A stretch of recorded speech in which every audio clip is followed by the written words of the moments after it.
I blame you for this. You know why? Because viewers have asked us for like 2 years to do an episode all about carburetor spacers.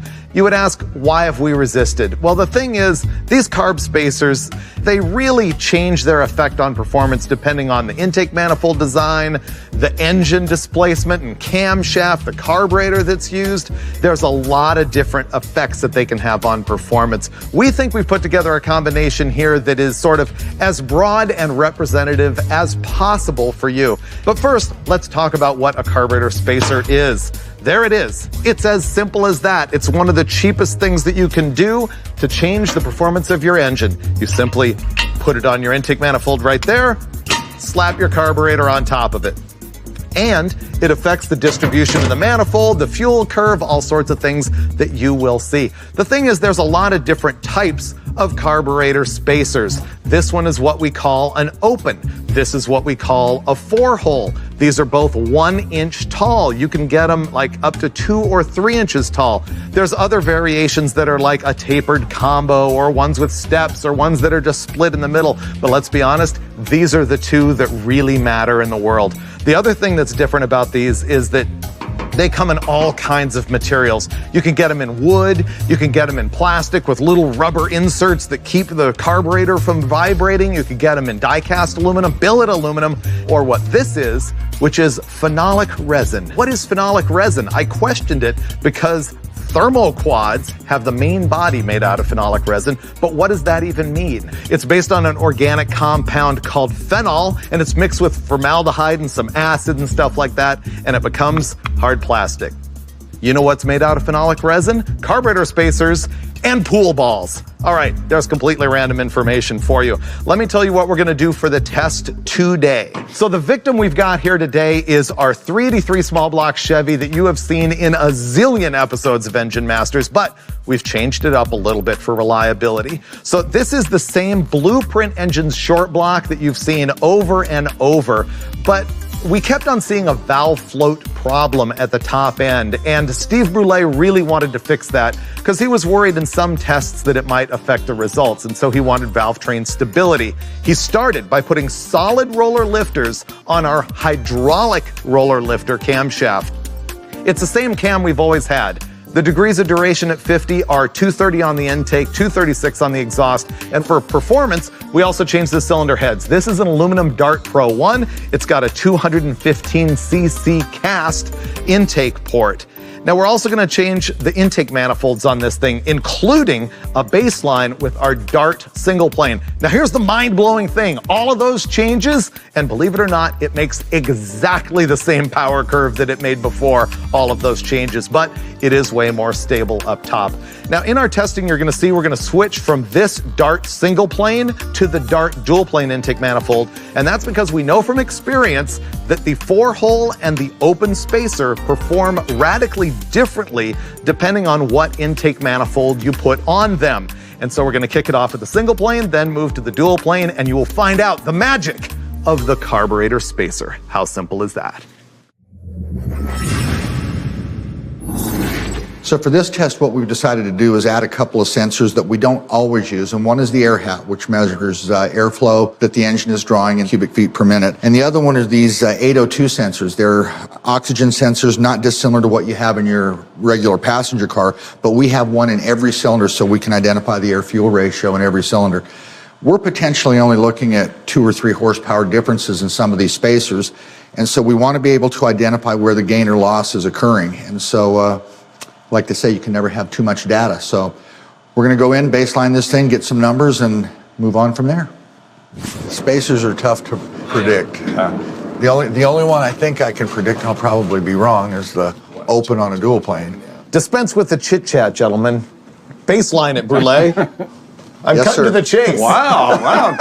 Taking charge, Freiberger. With authority. What's gotten into you?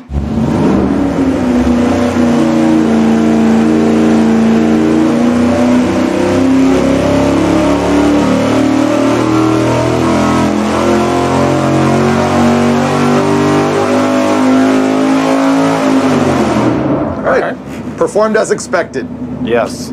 Well, there's our baseline with no carburetor spacer whatsoever. Basically the same exact power as we've seen with this engine a zillion times that we've tested it. 466.5 pound-feet of torque at 4,300 RPM and up at this time it's 6,000 RPM peak, 469.4 horsepower.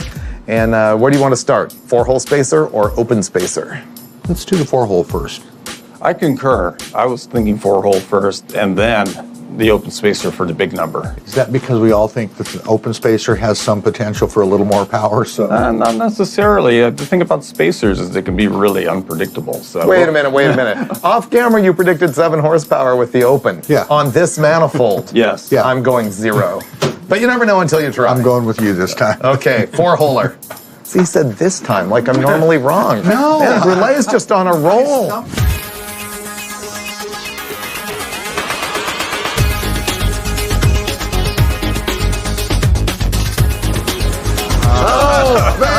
The studs are too short. Take it off. How do they do that? Those must be for a 3/4 inch spacer. All right, Brulé, take it off.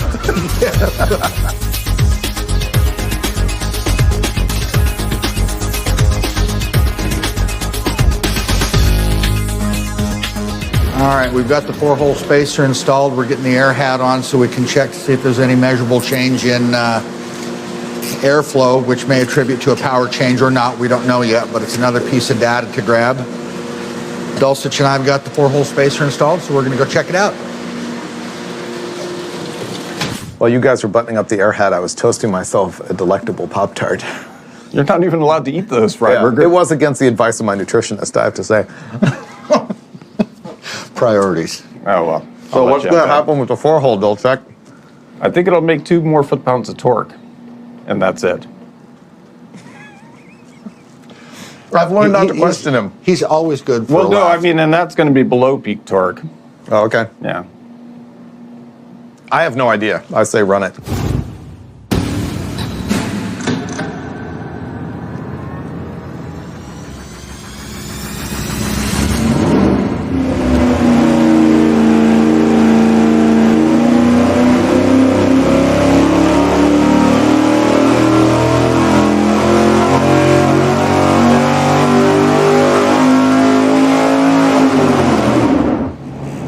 Make more power.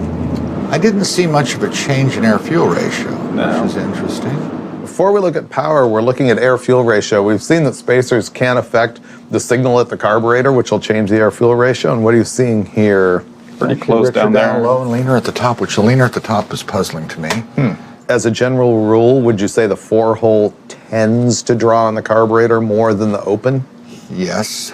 Here's what we're looking at for our first pull with the 4-hole spacer: 467.3 pound-feet of torque, 474.6 horsepower, which appears to be a little bit up from no spacer at all. Is that because it's lean, or is that because of the spacer?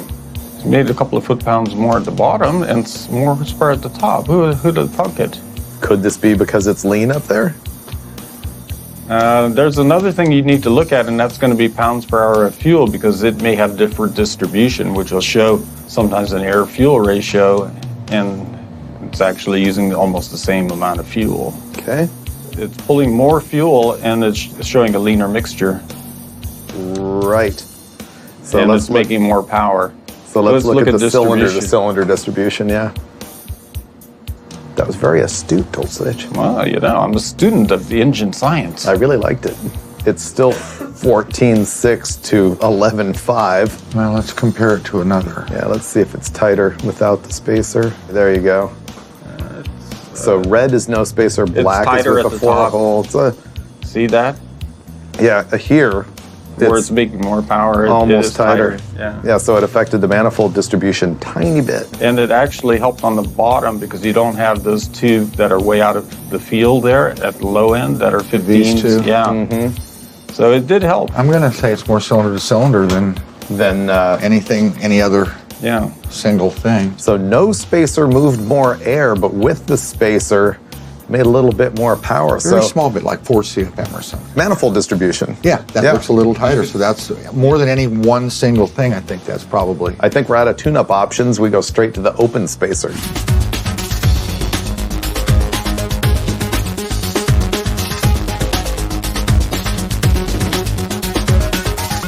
So it's easy as that, which is why you can test this stuff at home or on the drag strip just by stocking up on spacers and flopping them underneath the carburetor.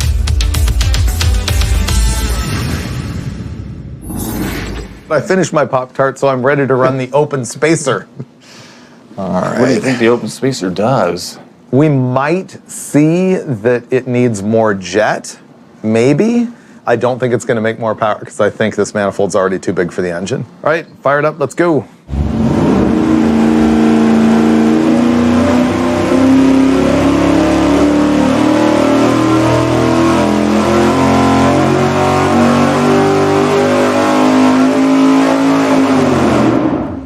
And the open spacer makes 469.9 pound-feet of torque and 472 horsepower, which is up just a hair, I believe, but we need to look at the overlay to compare. Let's compare it first to no spacer whatsoever. So this is a look at the red line, which is no spacer at all, and the black line, which is the open spacer. So you can see that the open spacer lost a tiny bit of power in the neighborhood of 4,000 RPM, and it made power from 4,500 all the way up, but then difference gets pretty negligible. Yeah, curiously, it really moved up the peak torque Yeah, I was RPM. looking at that too. 4,700s from 4,300. There's like a blip right there where it came up. But now we have to compare the open spacer that we just tested to the 4-hole. So the 4-hole is in red and the open spacer is in black. Basically what we saw in our comparison between the two spacers, the open and the 4-hole, is that they traded places in power throughout the curve, but none of it was significant enough. What we're looking at now is air-fuel ratio distribution. In black is the open spacer and in red is the 4-hole, and you can see that the red 4-hole is actually better. It's grouped them tighter. Yeah, which makes sense actually because it's doing something about the velocity through the carburetor, whereas the open spacer's just adding plenum volume. Now, trend-wise, the 4-hole on the single-plane manifold tends to improve like low-end drivability, signal to the carburetor, and in this case, distribution. And I think we're gonna see the opposite when we go to the dual plane, which is that it's gonna prefer the open instead of the 4-hole. But we're gonna go find that out right now as we go install the dual plane and do it all over again.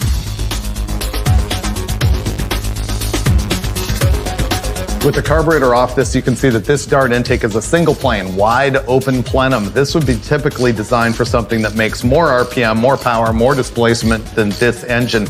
The reason we're running two different manifolds is because spacers can have a different effect depending on whether it is a single plane or a dual plane. So this is the dual plane that we will be installing. This is an air gap style dual plane. It is much more suited to the type of engine this is. We're going to anticipate seeing this thing make a whole lot more torque than that. And we will show you the power difference between these two intakes before we start messing around with spacers.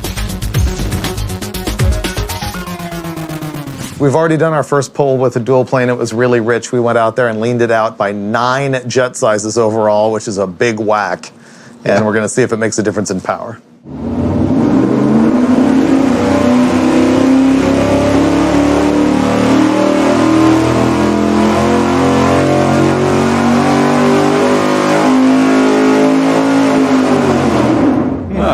Doesn't care. Kind of poochy, I think, at the top. Yeah, I would say so.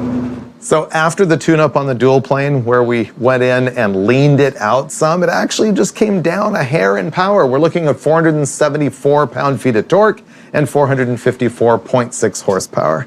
Look at that. The red lines here show the single-plane intake manifold with the 4-hole spacer on it, and the black is this dual plane with no spacer. And you can see the red lines are just grouped much more tightly, and the dual plane is much bigger. And so it's not a matter of runner length making the power difference. We think it's probably that there's some cylinders that just aren't in the mood to make power because we're barely feeding them any fuel, or we're feeding them too much. Yeah, I mean, it tilted the curve, so I mean, the runner length is taking care of it down there, but I think we've just got issues up there with fueling the cylinders.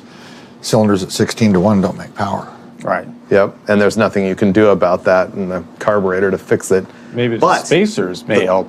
The 4-hole spacer. It may. It may. That may help. We don't know. Is that our next step? Yep. Okay, we're gonna go out there and put the 4-hole spacer atop the dual plane intake manifold.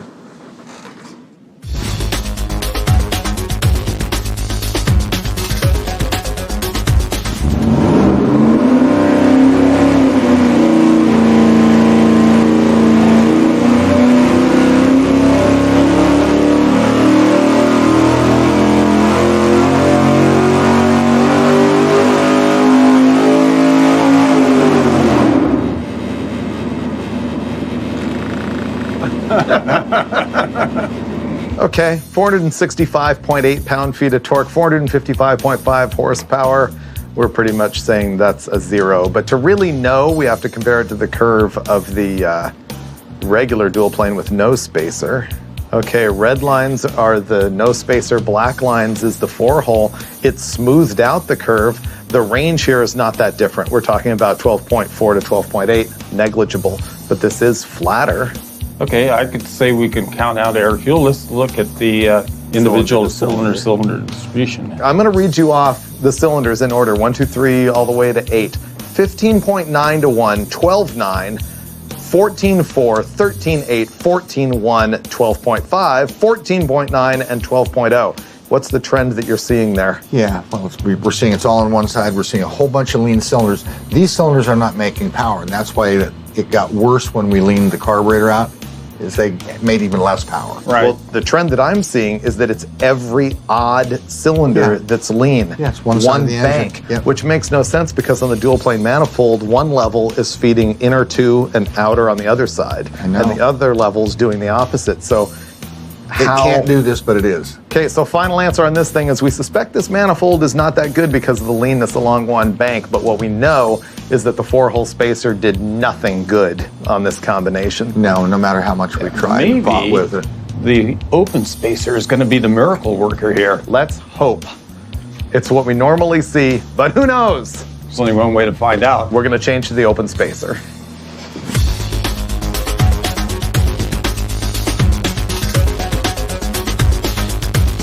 Final step. This is the dual plane manifold with the open spacer, and preemptively, Brule has already thrown 6 more jet sizes in the back and 3 in the front. Open spacers tend to make less signal on the carburetor, meaning that you have to put larger jets to achieve the same air-fuel ratio, and that's what Steve did before we even started.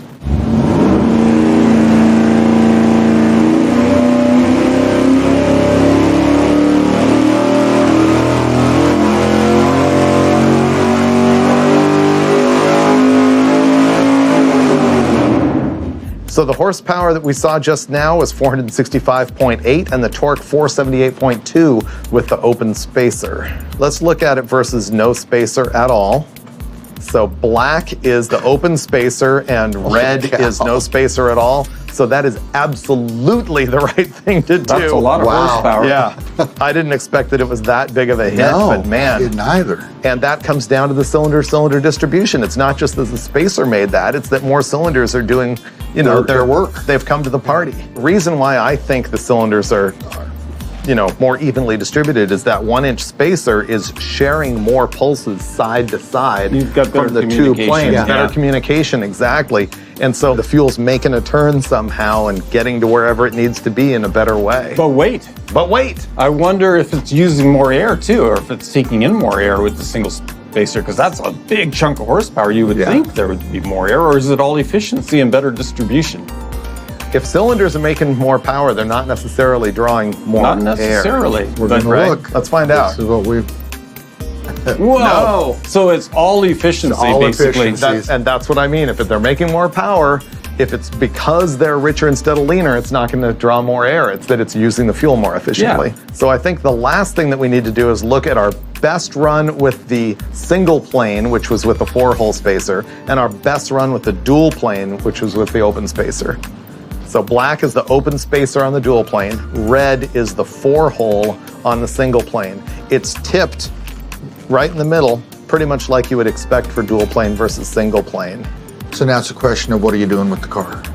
Right, this is your drive around thing with the dual plane on it, and if you're drag racing this junk, then you want to go with the single plane and the 4-hole. We're looking at this thing, and I'm going like, wow, that is really a decent combination now. We took kind of a... and polished Mediocre. it. Yeah. Well, yeah, We did. and those are pretty good changes considering the cost of a spacer is pretty minor when you consider cost of speed parts. Yeah, it's like $15. Yeah. Yeah. Perfect. And that's the difference. All right, Okay, I'm good. me too. Cool. That was fun. Out of here. Yeah. Okay, Steve, I think we've seen why I generally didn't want to do this episode, because all the performance is so dependent on the engine and the intake manifold, but I think I do have some general conclusions. Well, yeah, I think we basically broke it down to the most likely scenario. So take it away, Freiberger. The most likely scenario, I would say, is that a 1-inch open spacer almost always improves a dual plane intake manifold. Not always, but generally. Agreed. Okay? Yeah. And I would also say that a 4-hole spacer on the single plane intake manifold more rarely can help as far as distribution and performance. Yeah. And I'd say that's especially true if you've got a big single plane on an engine that doesn't really deserve it. Case in point. So are we on the same page so Yeah. far? I mean, not just from this test, but from the general things that we've all seen in the past. I think those are the trends that are kind of true. You'll likely see those results, but don't count on it. Right. And I think also we didn't bother testing some stuff that we knew wasn't going to work. There's 2-inch spacers as well in multiple designs. In fact, I think you can buy 3-inchers, can't you? Oh, I hope so. Yeah, you hope so, because it looks cool. And that's an open. But then there's Dulcich's favorite and the most fun-named spacer on Earth, the Super Sucker. This is actually more generically known as a tapered combo. See how it's 4-hole on the top and it tapers into an open at the bottom? That's supposed to be super trick, but honestly, we've messed around with stuff like this, and when you go to a 2-incher on an engine this mild, you don't really get any benefit out of it, which brings me back to you gotta try it every single time, and you gotta jet it every single time. Yeah, and I kind of took something away that I wasn't expecting.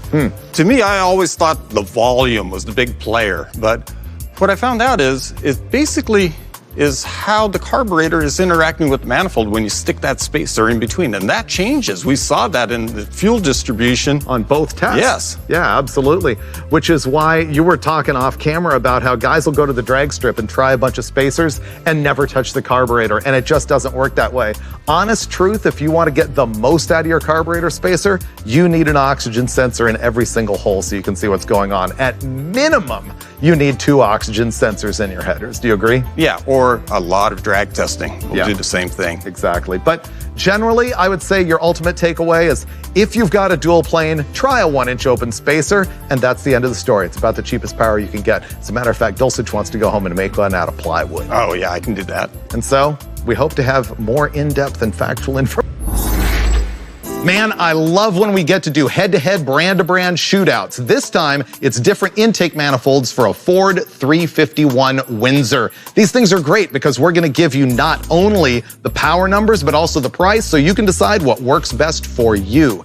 Now, I'm gonna tell you about the intake manifolds that we're gonna run today, and then I'll give you the basics of the engine that we're gonna run them on. These are all street-type intake manifolds for a Ford 351 Windsor. Now, I feel comfortable saying that the results that you're gonna see here will also match up for something like a 289 or a 302 that has a lower deck height than the 351. I think these manufacturers all use similar designs for both the low deck Windsor and for the 351. These are all dual planes. They're all for basic cruising lower RPM engines, and we haven't got into single planes at all. I've sort of ranked them in order here based on the price that we got them from summitracing.com.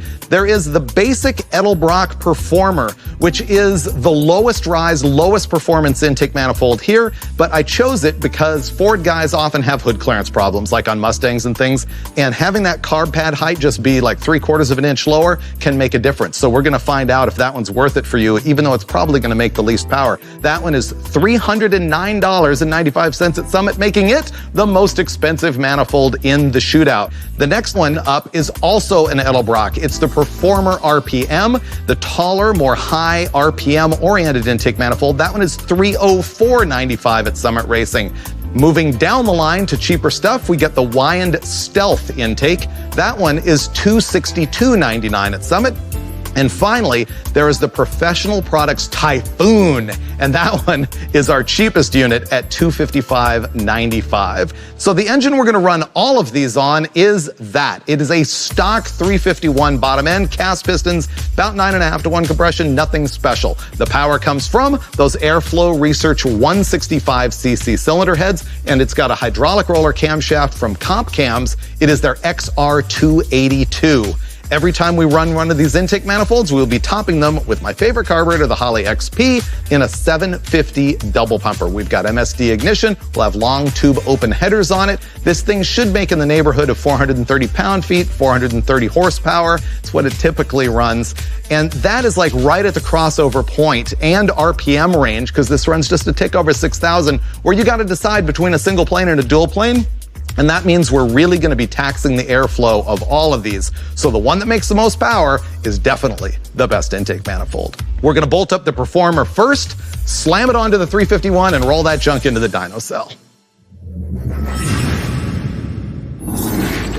Okay, bros, you ready for Ford intake manifold shootout? I love Fords. You love them? I love them. All right. They're almost as good as a big block Chevy. It'd be better if it was a 5.0. Well, or a 429 Boss. Or that, yeah. Yeah, so it's just a 351, and right now we got that Pucci Edelbrock Performer on there. Of the 4 intakes we're gonna test, I feel confident saying this one's gonna make the least average power. I haven't even looked at the Pro products. I'm familiar with the other 2 manifolds already. They're usually Is the pretty Pro good. products a knockoff of a Performer RPM air gap or something? They're not air gaps, they're just RPMs. Okay, Yeah. Performer RPM. Yep. Okay. Yeah. Yep. So we've seen this engine make 430 horsepower in a past configuration. It's different now. It's got a 165 head on it instead of the 195. So I don't know what's going to happen. I guess we find out. All right. Okay.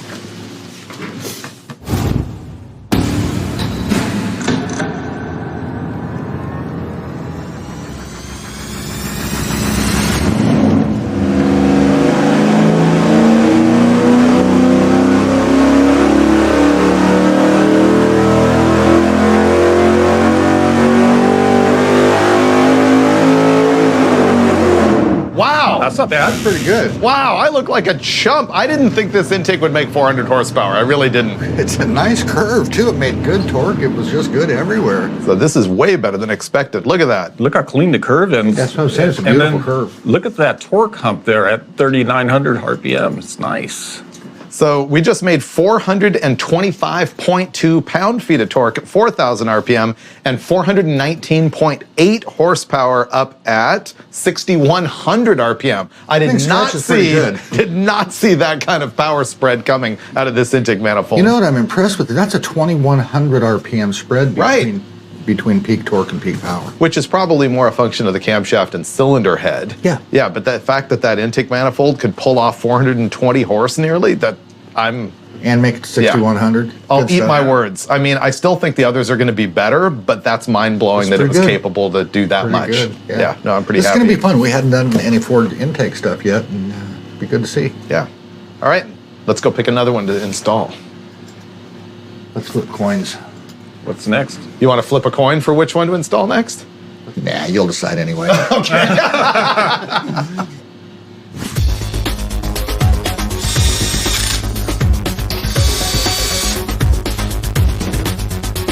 I have selected the manifold that I believe will be the next worst in line. Should we guess? Can we guess? I will say that they're all pretty similar, but they are different. Guaranteed different. Which one do you think I picked? Professional Pro products. Professional products. Yeah. Yep. Okay. I will say all these next 3 manifolds are extremely similar, Look really but I similar. very carefully studied what's going on in the plenum and the transitions and the port mouths in here and the floor design, and I'm gonna guess this is the next in line. Particular China rail gap on this intake manifold and cylinder head combination is about this tall. The China rail itself is fairly narrow, so what we're having to do is I'm kind of patching one together, kind of building a wall. I put some silicone down, then patched a cork in, then I'll put silicone on top of that to build it up. I've done this before, and it sticks and holds and does a great job. So we've gone with the cork and the sauce. Extreme measures here on Engine Masters.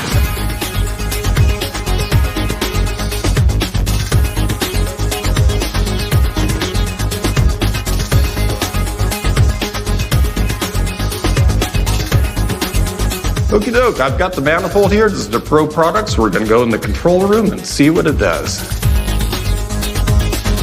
Right, we got that Pro products on there. I think it's gonna be better than the Performer, but not as good as the stuff we're testing later in the day. but I've already been proven wrong once, so why do I keep speaking? This intake manifold thing is always surprising. It's hard to just look at something and know what's better. But Oh, Dulcich it looks can. decent. Well, but that's Steve Dulcich. Right. We're mere humans. Oh, you guys, You're the all-knowing engine I master. really appreciate that, but I find it very hard to pick out on this particular test because the manifolds Yeah. are so similar in configuration. But if you really dig deep in that plenum, there's some differences. All right, let's fire it up and find out. Okay. Less chatter, more action.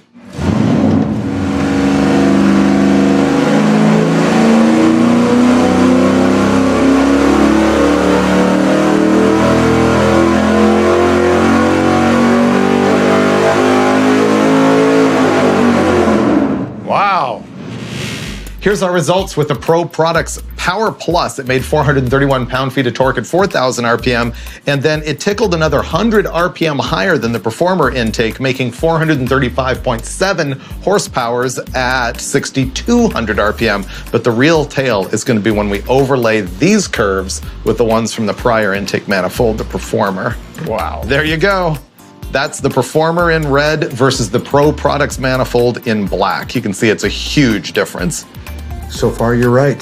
So far. Well, that may be hard to beat, actually. Yeah, that that's Pro pretty good. Products is it's an animal. Look at that number, 435.7. And you know, I always worry on this show that people look at that graph that shows the plus number peak to peak, and they don't get the whole story of how much more power is really there throughout the curve. Yeah, it started diverging right here, and I think that's an airflow demand, and this manifold has the ability to do that, and the other one was a smaller volume-wise manifold and can't flow as much, but then the curves diverge, and gosh, that's 15 horsepower difference. And it didn't lose anything at 3,000. Not at all. So it's just a win-win-win. Stout. Okay, Stout. we won't know how good it is, though, until we try the next one. Unknown manifold. Yeah. I will surprise you once again with which manifold I'm going to choose. What that really means, Steve, is go change this manifold, get it ready while he He brings the decides other one which in. one to get, right? Well, now that you mention it, that is sort of a collateral effect of me having to pick. The benefits of being the picker. Yeah. All right, let's tear it apart. Okay. Manifold number 3 coming next.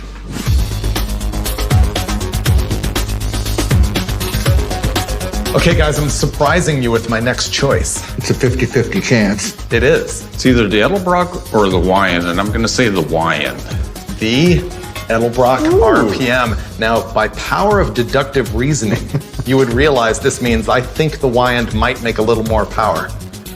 Which is weird, because this is the standard. It is. It really is. Yeah, I get to do the drop Freiberger? you do. Man, I've graduated. Our third intake manifold here is the one that we normally consider the best overall for a street engine under 6,500 RPM. It's the Edelbrock Performer RPM dual plane. And the reason why I told those guys it was a surprise that I would pick this one is normally we would run it last, expecting it to make the most power, and it might. But I was looking at this versus the Wyand, and I don't know, I just had a hint of an inclination that the Wyand might make a speck more power, so we're gonna run the Edelbrock as the third intake. All right, this is the gold standard, the Edelbrock RPM. It's the one everybody uses. It's the one I always recommend. Yeah. But looking at these other two manifolds, I think it's got some competition here. It does. I'm just kind of going to have to reserve judgment until I see what we've got from the dyno. He's smart. Okay, Well, thank you, I'm Robert. itching. I'm itching. We're there. We're ready to run. Run it.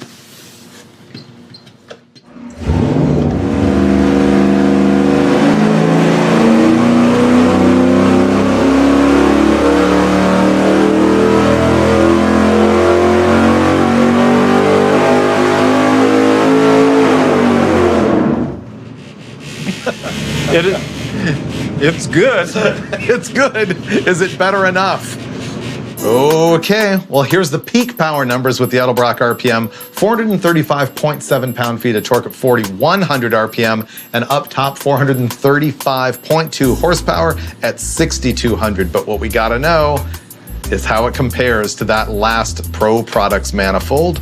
So we're gonna overlay the two here That's what I was seeing. Interesting. Wow. So the black lines here are the Edelbrock Performer RPM. Red lines are the Pro Products intake manifold. Look at all of that meat in the torque curve right there with the Edelbrock. Guys pay a lot of money for that.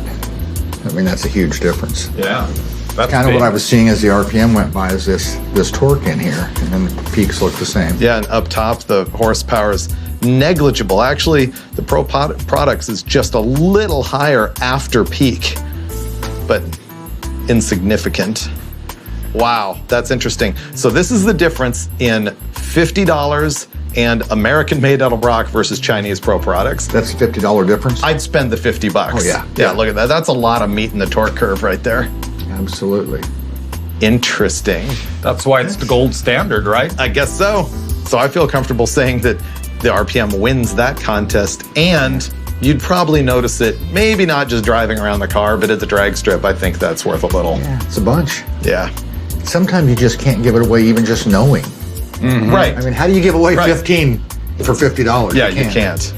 Now the heat is on me, though, because I claimed that the Y-end might be just a skosh better. Can I define skosh? Yes. Can I go down to like half a number? Oh, Is no. that okay? I had my $5 bill out, so I don't know. So interesting. Next up, we have to go install the Y-end. I don't know what the fancy name is for the Y-end. You bought it. I know. It's still Is it- Y-end. is it a- stealth? Is it a stealth? I think. All right, moving on to the Y-end intake now. Swap them out. Now it's just parts.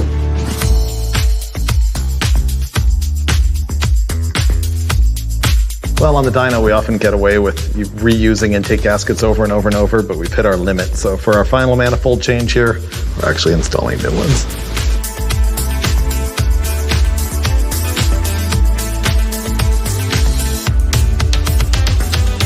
I need the Y-end to work so that I look like the airflow soothsayer. The manifold whisperer. Exactly. That's a worthy goal, Freiberger. We're about to find out whether or not it's true. All right, here we go with the Y-end stealth intake that I'm hoping makes a tiny bit more power because I believe it's got a little bit bigger runner size and a little bit more plenum volume.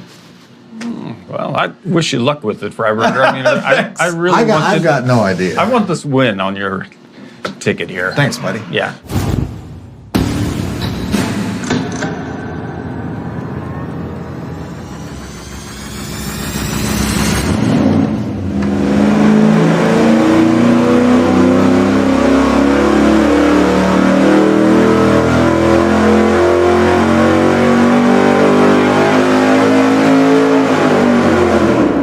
Yeah.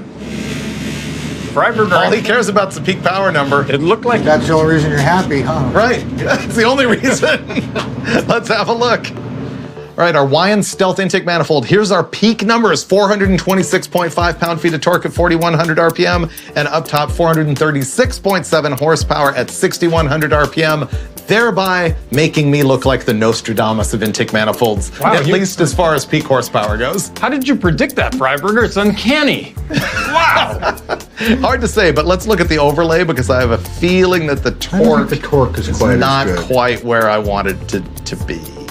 Whoa. Oh, there you go. Whoa. Oh, my So goodness. the Y-end is the black line and the Edelbrock is the red line.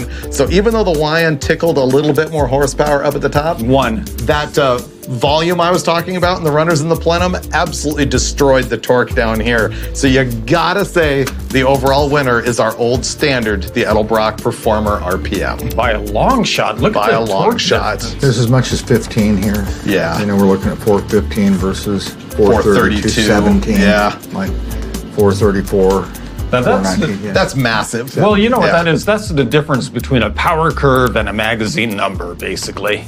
Yeah, Right? Yeah, it is. Yeah. I mean, look at that. I mean, it tickled up maybe 2 horsepower, which really, even though it makes me win, it doesn't matter whatsoever when you look at this. If we looked at the average numbers, it'd be a whole different It'd story. be hideous. Yeah. Yeah, absolutely. Now, here's the question. If this was a 408 and had a slightly bigger cam, would the Y-end be the right thing to run? No? I think Still? it does the same thing. Think it does the same thing? yeah. I think it may Yeah. just do everything, you know, Shove it a up and little down. earlier. Yep. But I think the characteristics would be the same. Well, the thing I feel good about is that we always say the Edelbrock Performer RPM is the manifold to choose and you don't go wrong, and I think this backs that up. You know, I don't know what sort of math they use, but they did it right on Fords and Mopars and Chevys and big blocks and small blocks. And it's just amazing, really, how universal that thing is. So next up, I think we need to look at how the Wyand did compared to the Pro products intake. Oh, snap. Wow. Yeah. The Pro products is better than the Stealth, below 4,000 RPM and identical up top.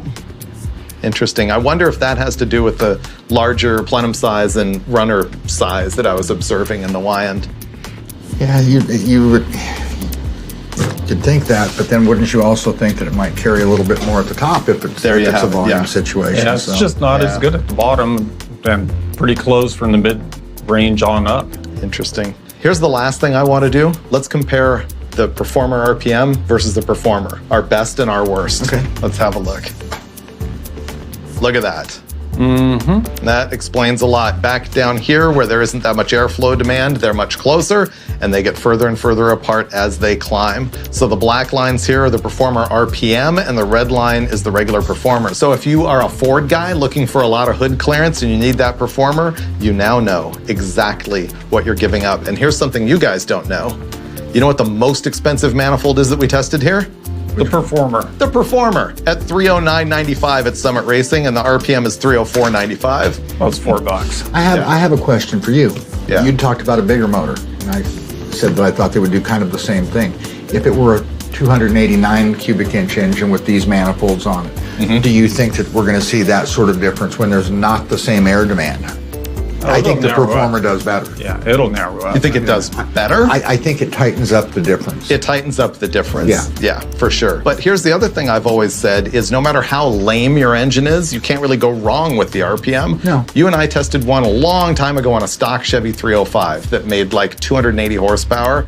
And actually the RPM was the same as their Performer. It just made no difference. Which is why I think if you're going to spend the money, you might as well get the better one, and it looks cooler anyway.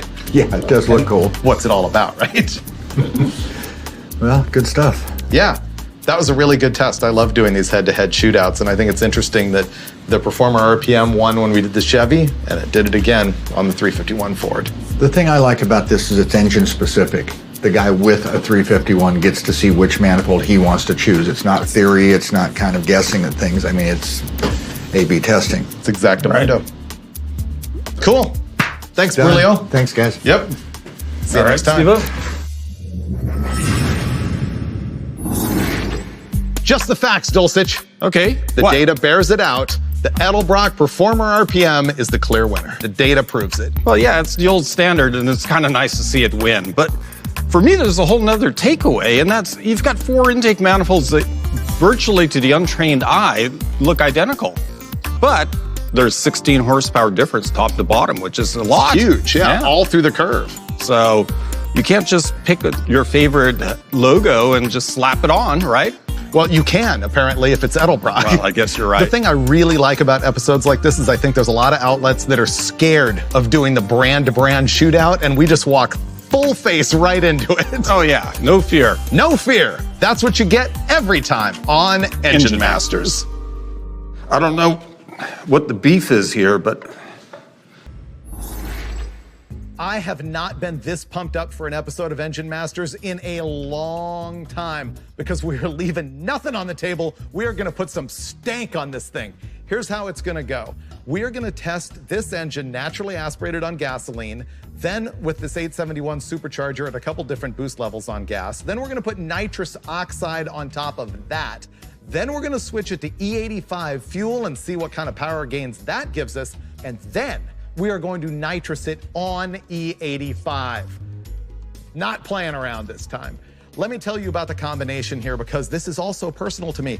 This long block is a 555 cubic inch big block Chevy, and I ran this at Bonneville Salt Flats in 2007 and did something I don't think anybody's ever done. We set 5 records in 5 days with 4 different drivers.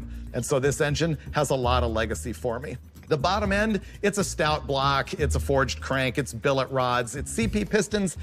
The bummer about it is it's only 8.3 to 1 compression. These days, if you're building for boost and nitrous, you would go ahead and run, 10.5 to 1, 11 to 1, something like that. But way back when we built it, 8.3 was the number, so we are sacrificing a little power.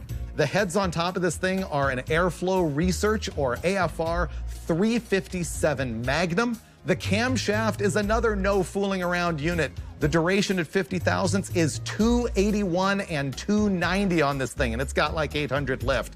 But now we get into the meat of it. The blower shop 871 Roots supercharger. If you're not keyed into this, the blower shop are the guys to see these days for street or race superchargers. This is the same thing that Mike Finnegan, who's my co-host on the Roadkill show, he's got this on his Hemi in the Blasphemy 55 Chevy that won Drag Week and that made 1,100 horsepower to the tires doing it and also ran 850s. Same exact supercharger, except for he's got EFI nozzles in the side of it. This thing is a high helix deal, hardened rotors, Teflon stripped, blueprinted to the nth degree, ported at the bottom to improve the flow out of it. This is as good as a regular guy 871 supercharger gets these days. Now, up top, this is an NOS nitrous system. We did not custom make this. I can't bend lines like this. You can buy this straight out of the box. It is like a 16 nozzle fogger for the top of a Roots style supercharger, and we are gonna make good use of that. On the top, 2 Dominators. There's no 4150 carburetors around here. Not when you got 1,050 CFM each. We're gonna start off with Holley's gasoline Dominator, and as we progress, you're gonna see us add QFT E85 carburetors. Now, we've already tested this naturally aspirated, and so we're gonna show you that. We're gonna roll it in, and our very first dyno test on camera is gonna be with the blower, on gasoline, no nitrous, with sort of mediocre boost. Watch what happens here. This is gonna be legit greatness.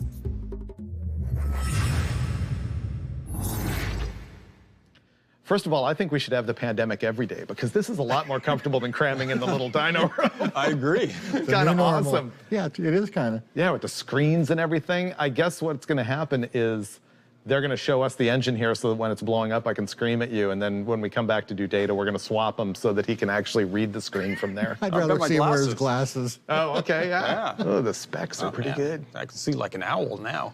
Second of all, I'm more excited about this than anything we've done in a long time. I've been big. waiting for this. It's big. It's big. This supercharger is like a new level of 871 for me, and the 555. I mean, we're gonna be making 4-digit power all day long. Oh yeah, and you gotta love the Dommies with those secret little pipes underneath. Oh yeah, nitrous. Now this thing is gonna be beef. So what we're gonna do first is run the thing in its base configuration with the supercharger. What's the overdrive on it? 12.5%. 12.5% over. It's making about 9.5 PSI. It'll make over 1,000 horsepower. And then after that, we'll start to add real horsepower to it. Ready to fire it up? I am. All right, baseline, here we go. Oh, it's gonna be good, Freiburger.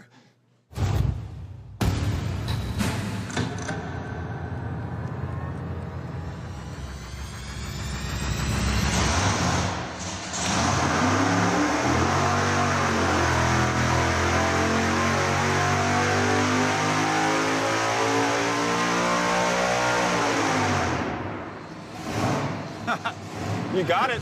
I'm excited with that. What, 1,050? Let's Yeah. call it up.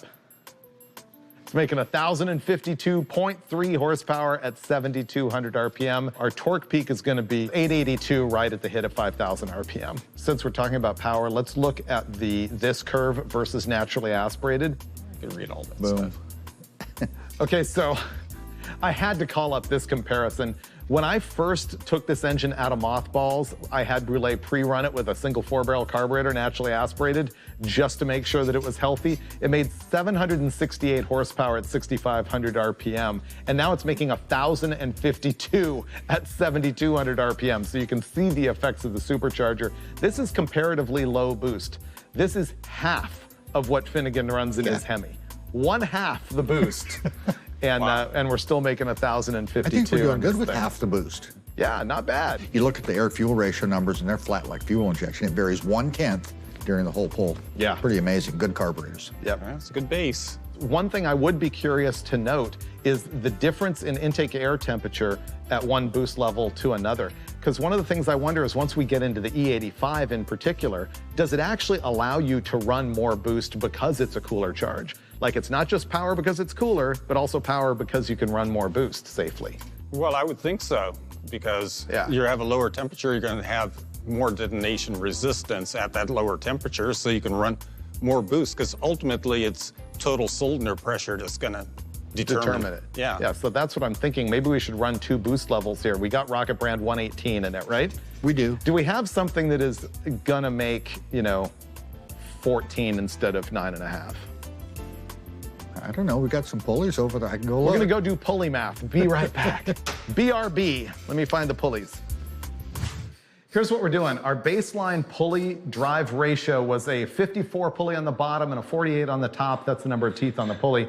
You divide that out, you end up with 12.5% overdriven, meaning the supercharger is turning 12.5% more RPM than the engine itself. We're gonna change it up with a larger crankshaft pulley. This is a 57, which means it's going to what, 19% overdrive, a little bit more than 19%? 18. So that's gonna increase the boost. Now, of course, this is purely scientific, because what I'm trying to see is how much the manifold air temperature increases with an increase in boost. And of course, I want to make more power. So we're going to find out what that does. This isn't full-on party pulley mode, but it's at least like happy hour mode, or maybe backyard barbecue mode. It should be good.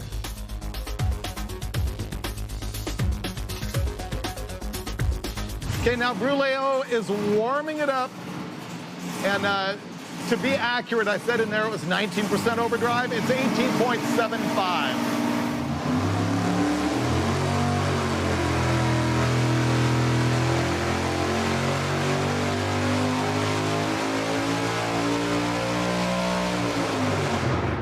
Well, it made 908.2 pound-feet of torque at 5,000 RPM, and our biggest horsepower was 1,065.9 at 7,200 RPM.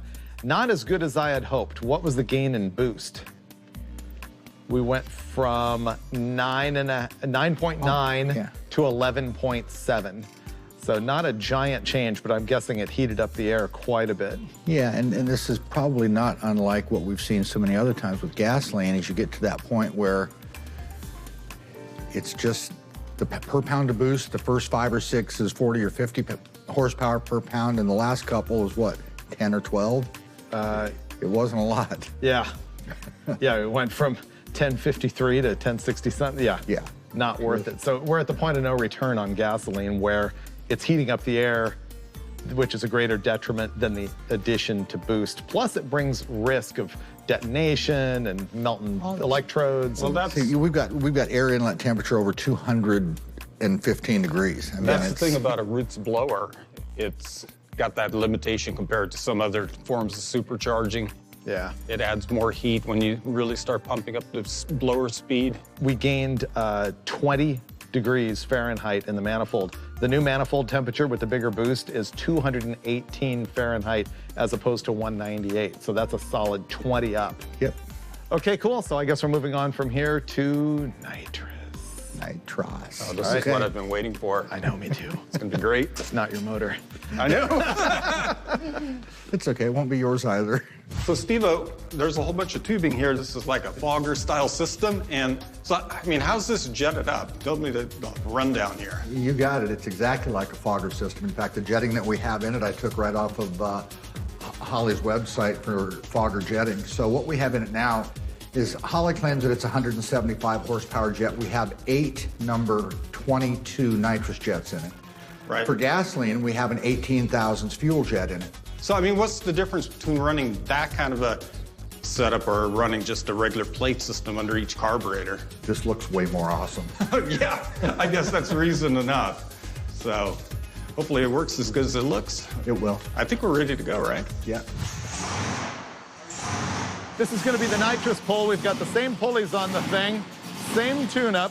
He's going to hit it at 5,000 RPM and sweep it on up to 72. I hope it makes 1,300 horsepower. I can't wait to see it.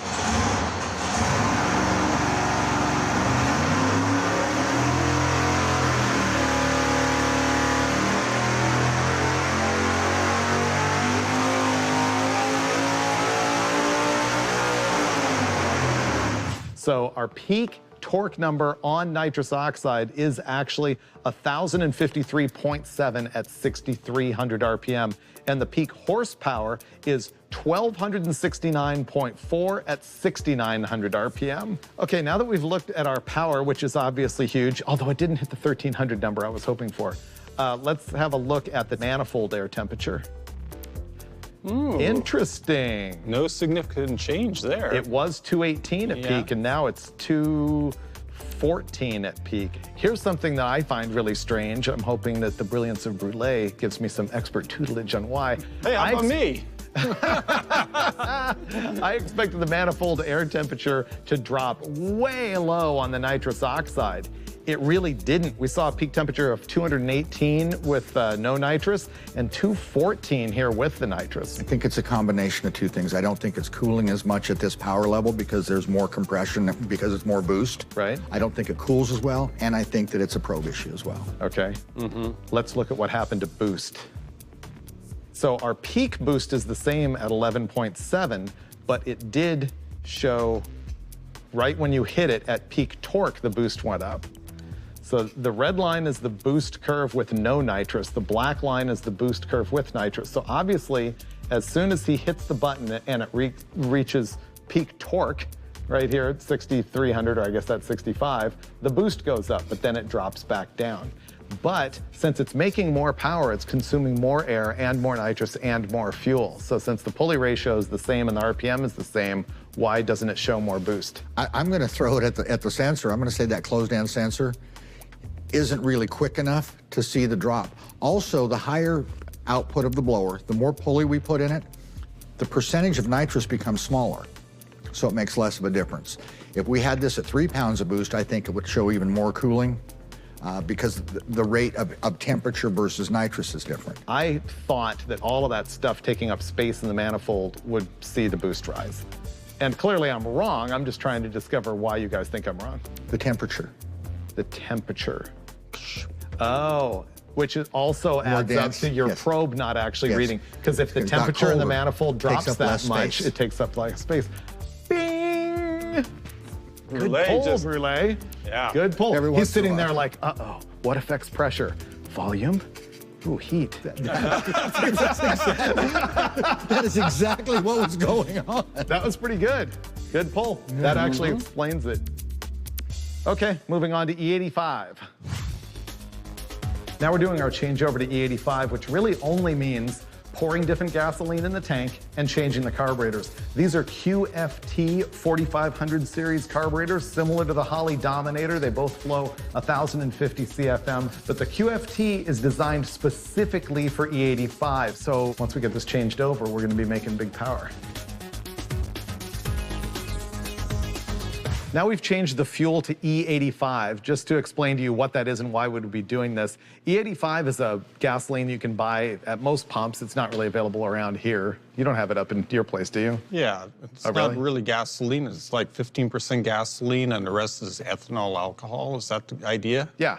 Theoretically, I think in California you'll find it's usually 75%, even though it's advertised at 85%. It's a corn-based alcohol. And the reason that we would be using it on the supercharged application is that it should pull more heat out of the air and make more power, especially in a boosted application. Remember in a prior episode of Engine Masters, we tried E85 on a naturally aspirated deal and it was kind of no great shakes. NA stuff, that's not unusual to kind of see nothing, maybe some torque, but no real peak horsepower stuff. I think on the blower stuff, we're going to see more of a big difference. deal. Yeah.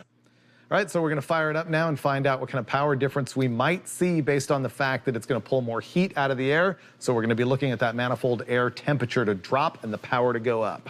Warm it up, Brulé. All right, here we go. Thanks. We'll sit here and watch from a social distance.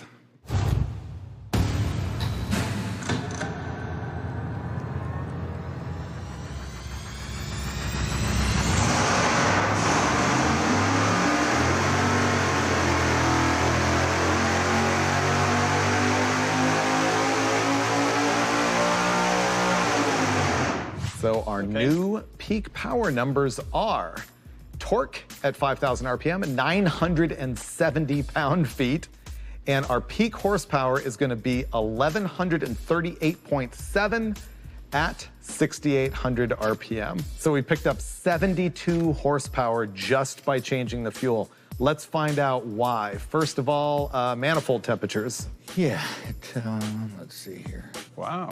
So the manifold air temperature that we had just on gasoline at this same boost configuration on the blower was 218 degrees. Now 148 degrees. That's a massive difference. Yeah, huge difference. Yeah.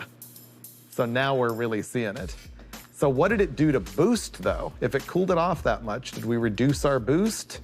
Yes, we did. Less boost, wow. more power. Less boost, more power because it's a colder manifold air temperature. Denser.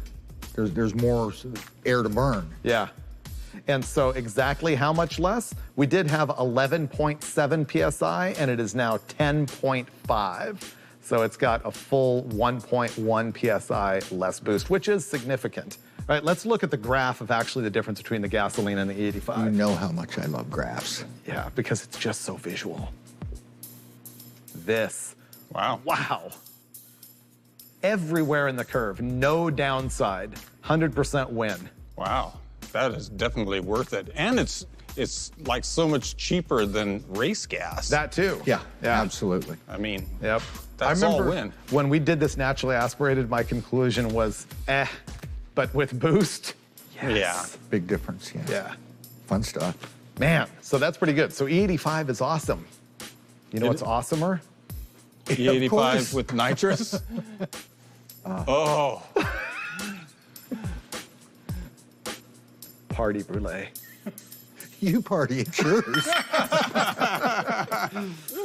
Good answer, Steve. All right, last pulley swap. Unbeknownst to Brule, we're going from 18.75 overdrive to 23.4. Brule's shaking his head.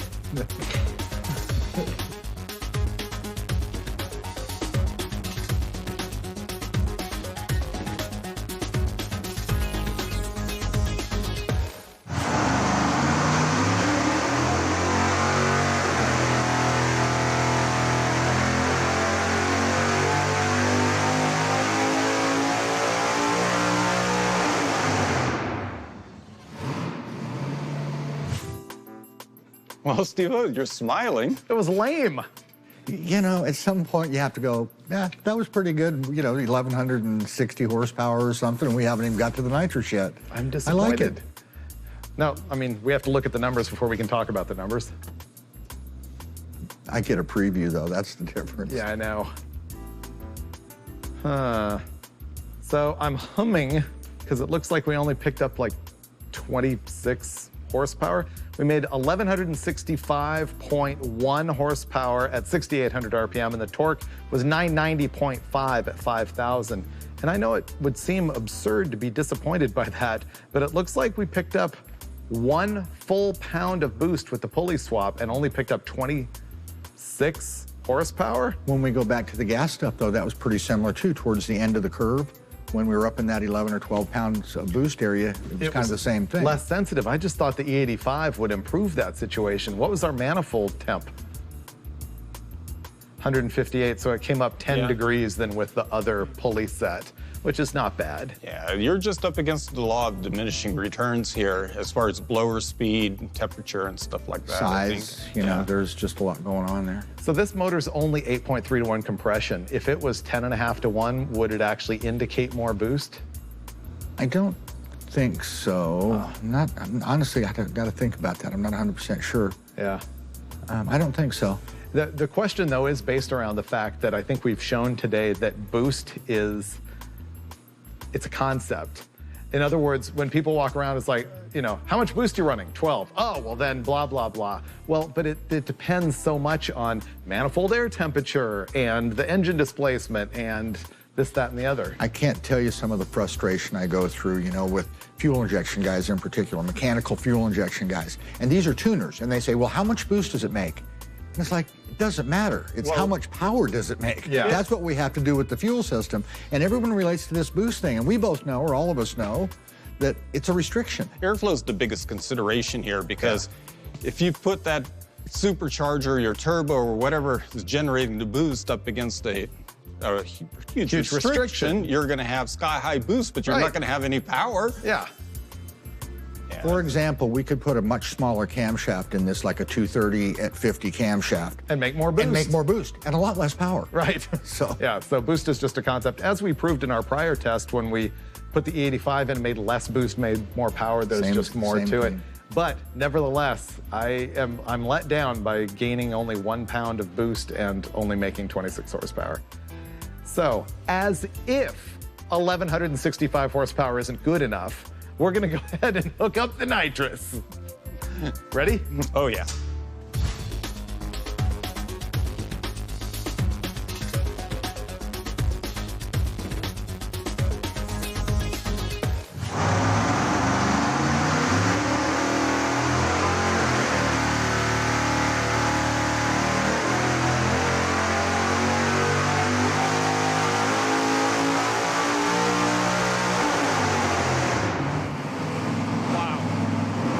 Impressive. See the afterburner? Oh, it turned into a jet engine. Yeah. Here we go. Oh, it didn't even make an extra 200 horsepower, almost 1,359 horsepower, all the way up at 7,100 RPM. And the max torque that we saw on the nitrous this time was 1,116 pound-feet at 6,300 I saw RPM. that when I activated the nitrous, and I went, come on, absorber, hang in there, hang in there. Yeah, for sure. I thought it was going to make 1,365, exactly 200 horsepower, and it fell, what, 6 shy of that, but still. Well, in all fairness, the water temperature was about 10 higher, and I just couldn't get it down lower as the temperature in the day gets warmer. Make me feel better. Let's look at it on the graph. That always makes you feel better. Always makes you feel better. 1359.4, and what was it, 7,100 RPM? Yeah, but it activated there and then had a dip. I think it's because it was a bit rich in there, and then it came back. I'd like to look at the air-fuel ratio curve. Nice. Yeah, started 11.5, went hair lean to 12.4, like right when you hit the button, and then 11.3 up top. Rich, but fine. Yeah, and how about the manifold temperature? 150 degrees. That's fine. Same as we saw before. And once again, not colder with the nitrous, which maybe it's the probe. Volume of nitrous, yeah. Volume of nitrous, whatever. What about boost? Did that change? And the boost came up to 12.3 at peak. Yeah. Interesting. So what did we actually learn? I was just going for big power. I was going to say what we learned is when you take a really cool blower motor and put smaller pulleys on it and nitrous, you can make 1,350 horsepower. Yeah. It's actually, that's a lot of power. Yeah, it's good power. Yeah, that's really, really stout. But what we learned, I'm gonna say, is those limits of manifold temperature and where you can go with the blower and the pulleys and stuff like that. I think part of it too is what we learned is blower size. There are some limitations. You get to that point. What I frequently see, like in the street style, non-stripped 871s, man, you get to 950, 980, and they're just, you can pull in them until you're blue in the face, and it's just not going to make any more power. It'll probably make less because you're making the air hotter. They're just done. So quality of blower and size has a lot to do with power potential. Well, this is making 200 more horsepower than your average shelf blower that you're seeing. And some of those are actually not even just turd blowers. They're just lower end blowers. Yeah. This thing's about the highest end 871 you can get, and it's making bench racing 200 more horsepower. So again, go to a 10, 12, 14. Yeah. You know, they just get better and more power potential. I have one last question.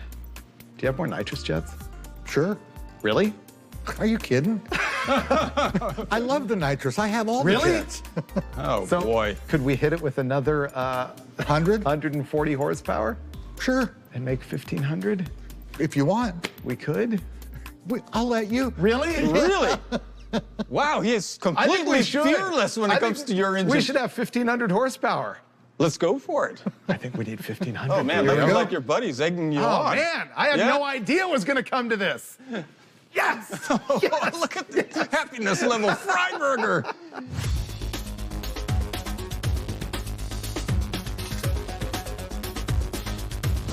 This is the hold my beer moment.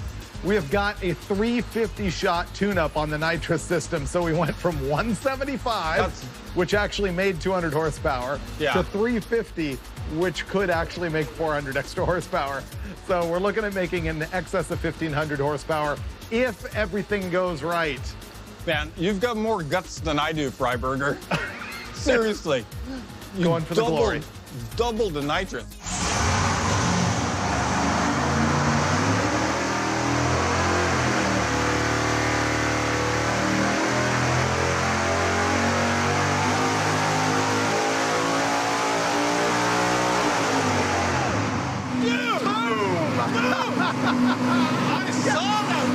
Relay, that was your most reckless moment I've ever witnessed out of you. It was awesome. I loved it. Did you? Yeah.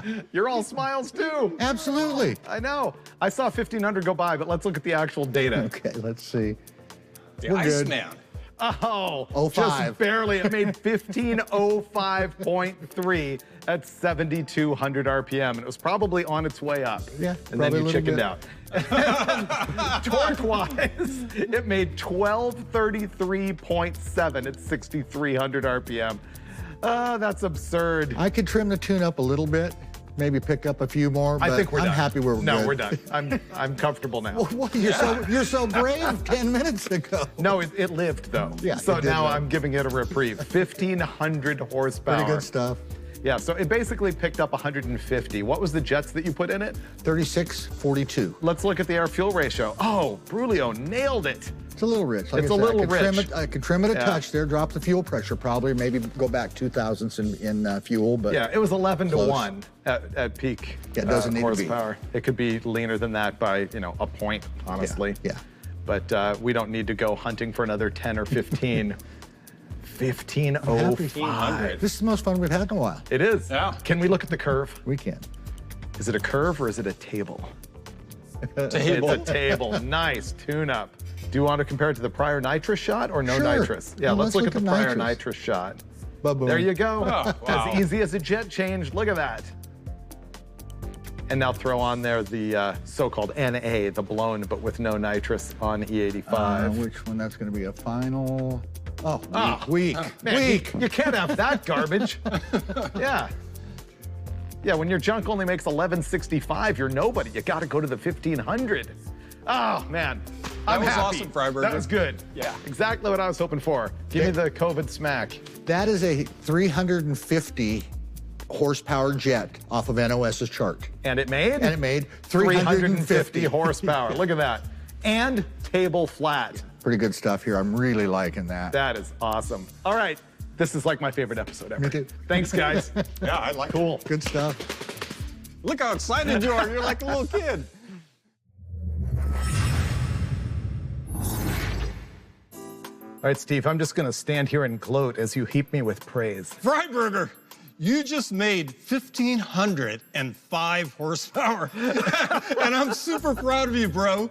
Nice work. Thanks, man. I bet Yeah. you did not think that either me or Brule would be willing to go there. No, as a matter of fact, when we were in that 1,300 range, I thought we were walking away. Oh, I know, but I could see the disappointment in your eyes. I know, and then confidently, with no holding back whatsoever, you looked Brule straight in the eye and said, I think we're gonna step up to 350 horsepower worth of nitrous. And he didn't flinch. What was going on? It was like opposite day. It was pretty awesome. Yeah. The thing is, I know that there's a lot of guys looking at this and they're going, but my junkyard LS with a turbo makes 1,500 horsepower, and it might. But then you don't have this. Look at the big block with blower and nitrous. Oh, it definitely has presence. Nothing can top the visual appeal. Gloating aside, I'll gloat more. Here's the thing that's actually fantastic is the versatility of this to me, because on 6 pounds of boost on gasoline and no nitrous, you can have 900 horsepower on 91 octane and drive this thing anywhere, anytime. With complete reliability. Except for maybe a little valve train distress. It's got a lot of cam in it. Yeah. But then you just add a little bit of pulley and some race gas and you're making 1,000. And run it on E85 and you're making nearly 1,200. Throw some nitrous on it on gas, you're making 1,300. Throw some nitrous on it, even more on E85, you're making 1,500. You can just completely stab this in a race car, and then as your terror diminishes, step to the next level. And then when the terror diminishes, keep on going. That's what's great about this thing. Oh, yeah. for that day where you just have to have your 1,505 horsepower. Man, I just You're don't all want set, the episode Trevor. to end, man. This is just the greatest thing ever. All right, that's a wrap for this episode of Engine Masters. And man, I'm just totally thrilled to death with my old Bonneville short block. And huge thanks to the guys at Blower Shop and NOS, because greatness! I agree.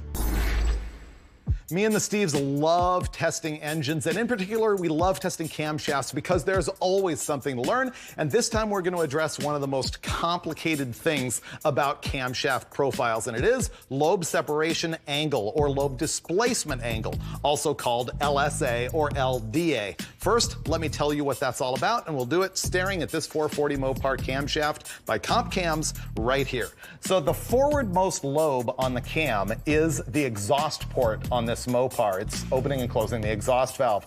The third one back is the intake lobe for opening and closing the intake valve. Look at them and you can see that there is an angle. So if you draw an imaginary center line between the peak lift of both of these lobes, you can see that there is an angle between the two. When you have a tighter lobe separation angle of 106 degrees, the exhaust events all happen later. The intake events all happen sooner. The opposite is true when you spread it out to a wide lobe separation angle. At that point, all of the exhaust intake and closing events happen earlier, and all of the intake happens later. So there's a lot of voodoo that has to do with this. And as a matter of fact, if you have a dual overhead cam engine where you've got one stick that's got the intake lobes and one of them that's got the exhaust, you can move that stuff all over the place independent of each other. We're gonna keep it very simple for this test. We're gonna run 3 different lobe displacement angles: 106 degrees, 112 degrees, and 118 degrees. So what we've got there is 106 is tighter. It's closed up like that. 118 is really wide. It's spread open like that.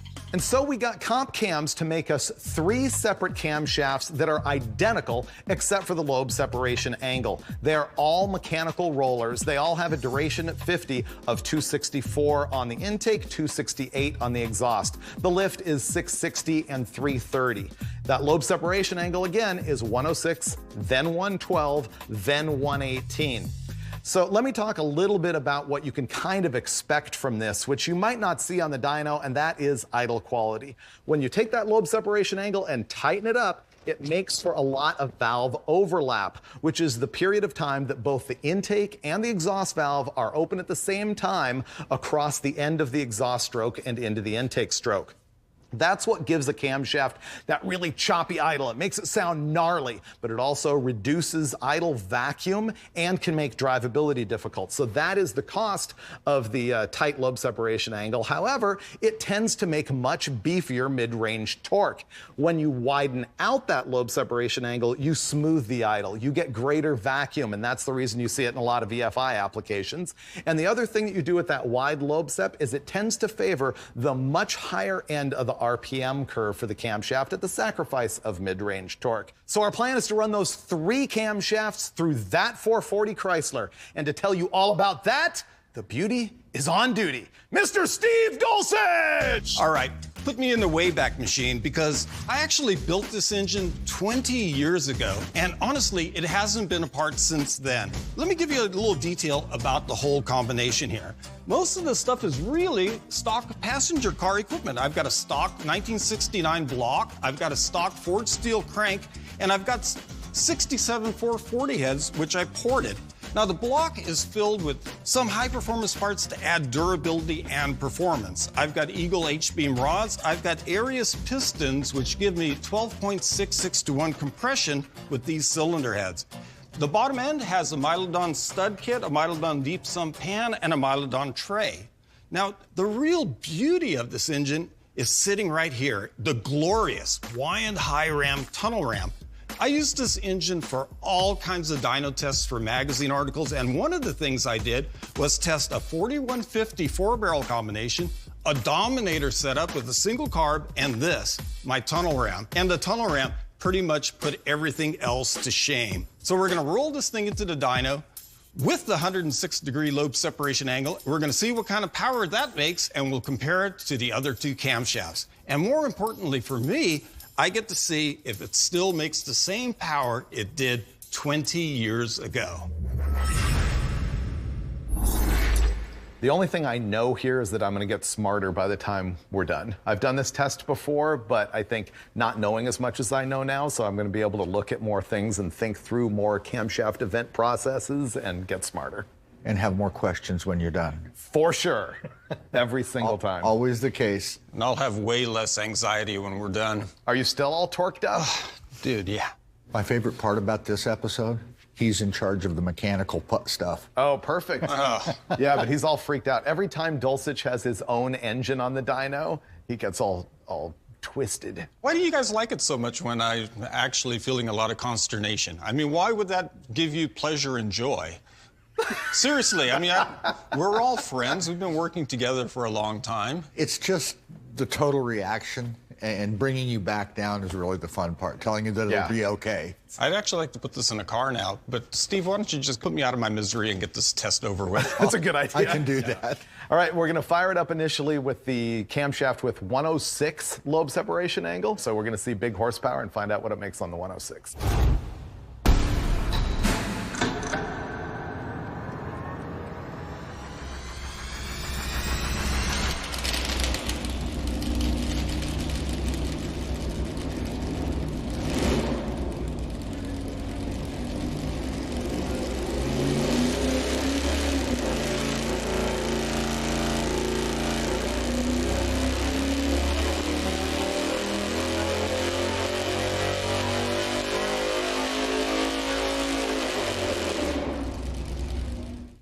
First of all, Dulcich, that's a stout iron head 440. Yeah, I know. It runs pretty good.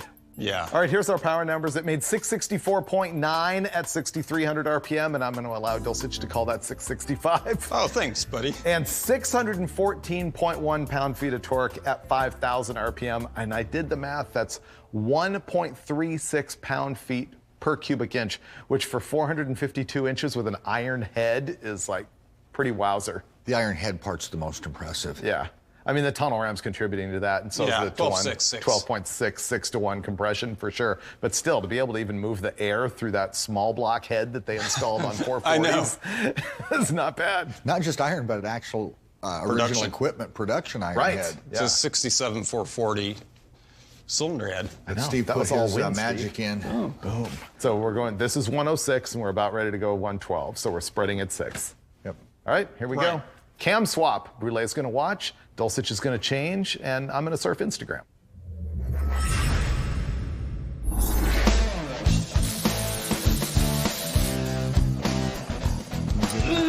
You can get that, Troy. You're strong as an ox. Look at this. This is supposed to be a press fit, but Dulcich honed it so that we can do the swap really quickly. Nice. All right, it did better than I thought. Because a lot of times when they heat up, they get stuck. Yeah. A bunch of people have asked me what the point is of this unit right here, which is the Jessel, which is the brand, camshaft belt drive. People have seen this on that other big block that we were running, and on social media they asked me, what's the point of that? Does it make more power? Theoretically, supposedly, the rubber belt instead of the chain transfers less crankshaft harmonic to the camshaft. Does it matter on this? I don't think so. Especially at an engine at this level. Maybe if you're running some pro stocker with all kinds of valve spring pressure, it's a different story. In this case, it's super handy for us because you can change camshafts more quickly, and it's got just an adjustable slip in it so that you can degree the camshafts like that. Do you agree with this, Steve? Absolutely, yeah. Okay. The convenient thing from a testing standpoint is a lot of times that's part of the process. We'll swing the camshaft forward and back a couple of degrees to see what the engine actually likes and optimize the tune-up with it. Yeah, it just makes it super easy on cam timing is the main reason we run them.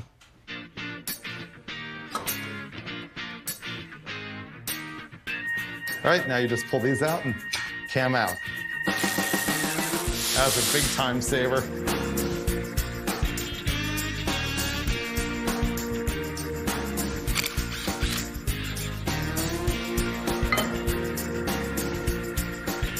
These are good cams to keep too. Yeah, they are. Stabbing in the 112-degree lobe set cam.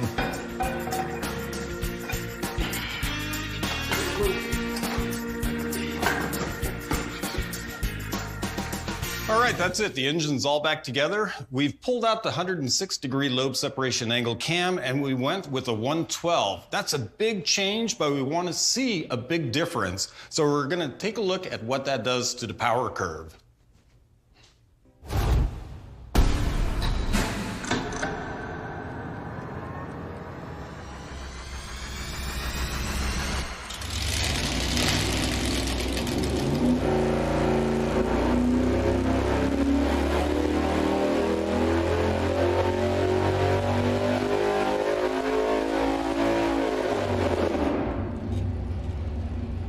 Well, looking at the peak numbers, we just made 660 horsepower at 6,400 RPM and knocked the guts out of the torque at 587 pound-feet at 5,100. Really? Yeah, but this isn't going to be a story about peaks. This is going to be a story about shape of the curve. So let's have a look at the graph. Boom.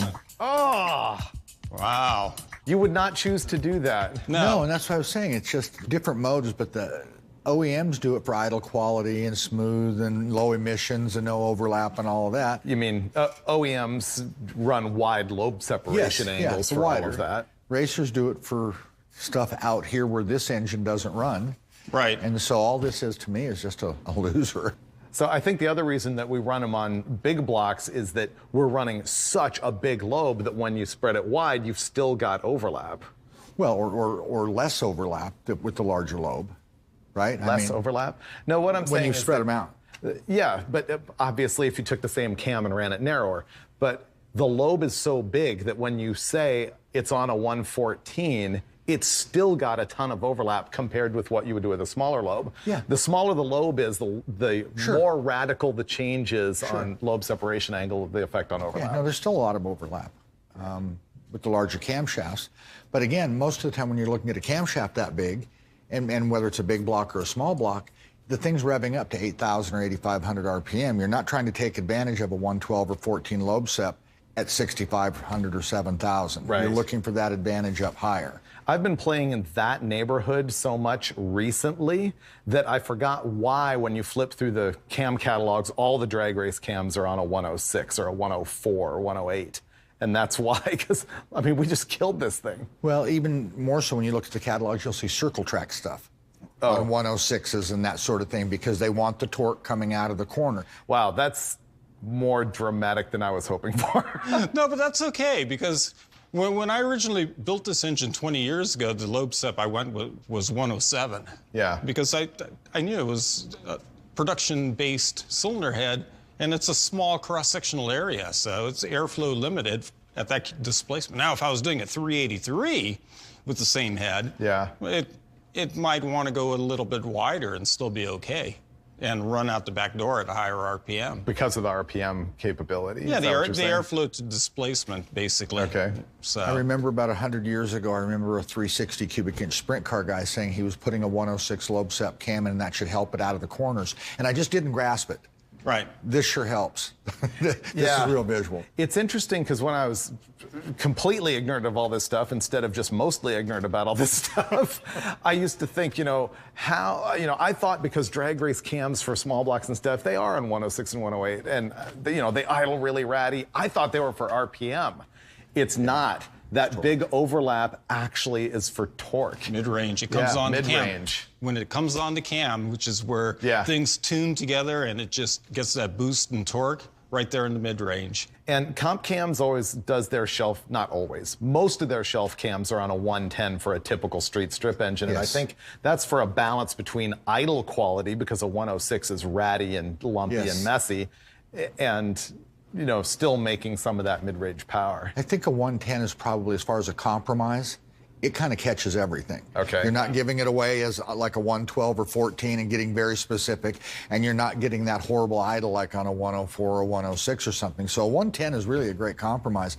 But when you get more specific and the application and you learn a little more about this stuff, you start to look for those little small changes that you can make to enhance the performance of your application.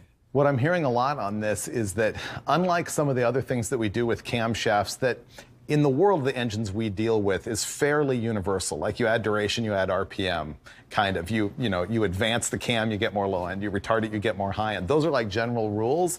But what we're doing here with the lobe separation angle seems based on what you guys are saying, to be more engine specific. Oh, absolutely. Yeah. So And application specific. Yeah, making it a bigger problem for the average guy to decide what to do, which is why you just default to 110. And this engine's kind of a tweener. It's not a normal street strip engine. It's weird because it has compression and a tunnel ram and a tiny cylinder head that you've improved. So maybe it wasn't the best thing to actually do this test on. Maybe we should have done it on a more typical engine. You know, I've seen the same test with a 350 or 383 Chevrolet and 10 1/4 to 1 compression. The results are really just very similar. I mean, these characteristics and, like you say, the engines that we typically deal with that's kind of the outcome. So this is 106, this is 112. Is 110 going to be right between these two? Yeah. That's what happens. Yeah, pretty much.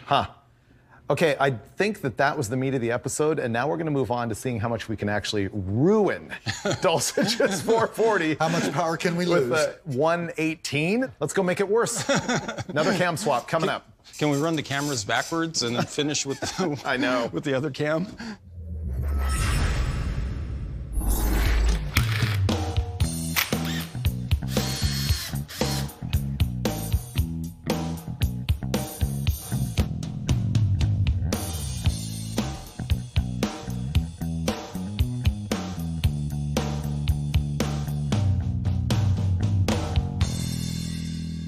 What I'm doing here is putting on the push rods. And here's a little tip, because if you just put the push rods in, they'll drop down out of position. But the simple trick here is just to put a little piece of welding rod across the rocker stands, and that'll build them up to just about the perfect height. You can drop the rocker shaft assembly on, and the whole thing is ready to tighten and go.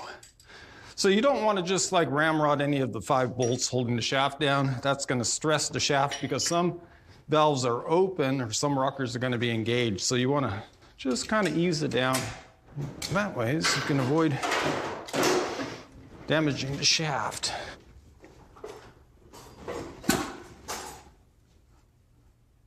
Okay, I think we're done. Ready to go fire it up and find out how much power this camshaft kills.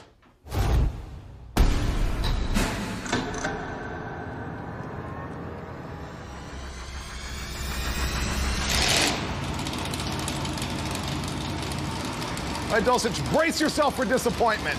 No way, man. It might be the magic cam. The 118 might be the key. We're going the wrong way on this episode. I don't think so.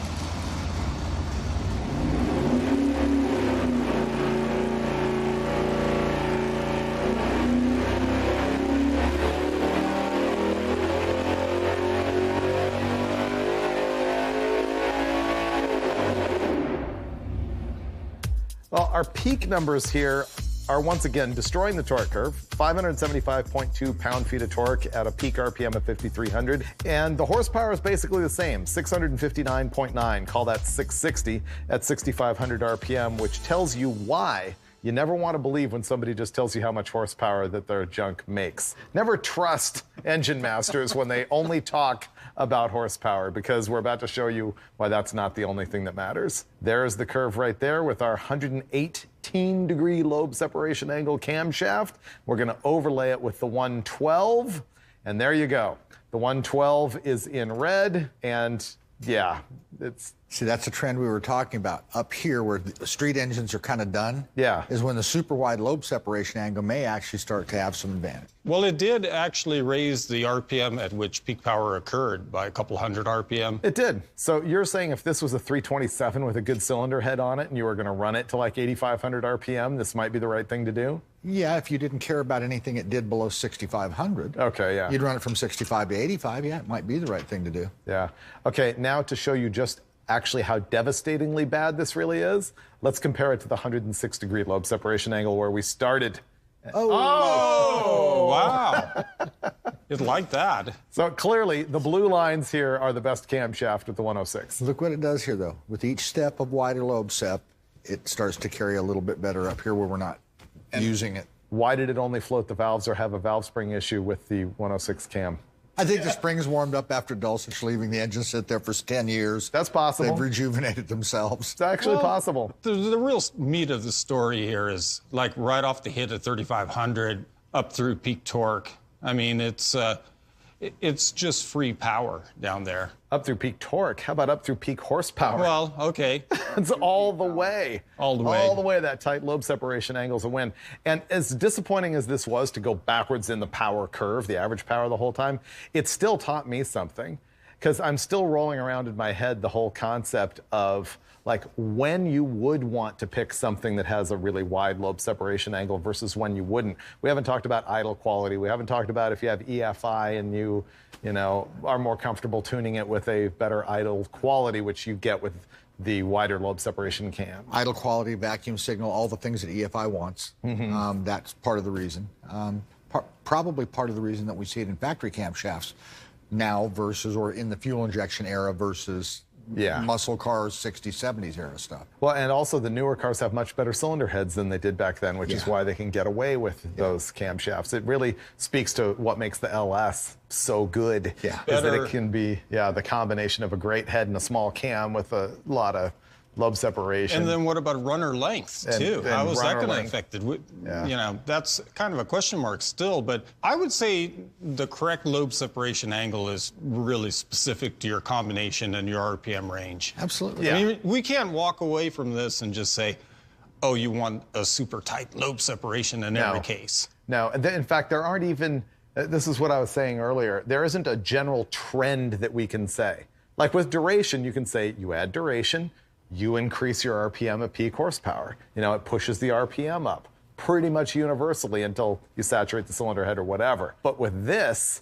it's really engine specific. You guys have driven stick shift cars with type lobe set camshafts, right? Yeah. Right. And they aren't they freaking miserable? I mean, it's just like this all the time. So there's a good reason. It's just for drivability. Wow, that is an eye-opener, though. I mean, this test went too far on the wide. I would have rather seen us go like 102, 106, 112. The 118 is just off the plot. But I think it's good for demonstration purposes. I mean, I think it shows us what the trends are. All right. Let's get this baby off the dyno and sum it up, Freiberger. Let's get this baby off the dyno and get that 106 cam back in it stat. I know. Absolutely. Okay, Steve, with every test, we progressively castrated this thing more and more and more. Oh, you know how to hurt a guy. So I want to throw it back to the beginning to give you credit for making 660-something horsepower out of stock iron heads on a 440 with a stock stroke. Well, thanks for the kudos, Freiberger. It's really good. I do appreciate it. I was pretty satisfied with that number. It was great. I wasn't that satisfied with our camshaft testing results. I always have to scale my comments about these tests down to what I think is the average street strip muscle car guy with an engine like this. In other words, we're not dealing with Formula One or pro stock or even a guy trying to run eights. It's a guy who's got anything from a daily driver to a 9-second muscle car. Okay.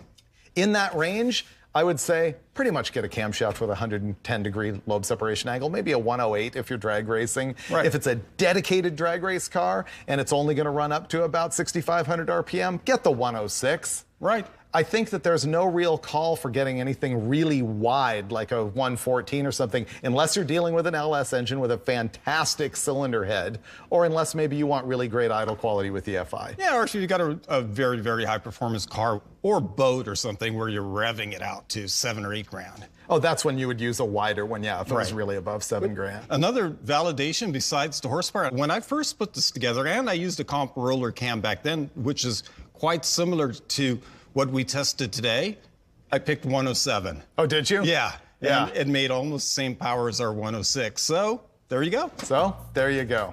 I didn't learn a lot from the data that we actually saw here because we just kept on killing power. But I think it was definitely representative of the fact that you can go way wrong with lobe separation angle. And if you've got a question, basically pick the camshaft out of the catalog, look at the description. They've done a pretty good job of keeping you out of trouble. Comp cams for the win, and the Dulcich 440 tunnel ram motor for the win. How cool is this guy? It's time for more fun with 440 power. So, between Roadkill and Engine Masters, we have really turned the Dodge Motorhome 440 Big Block into a cult superstar. Think back to Roadkill when we built that General Mayhem 68 Charger and tore a 440 out of a motorhome to install in the car.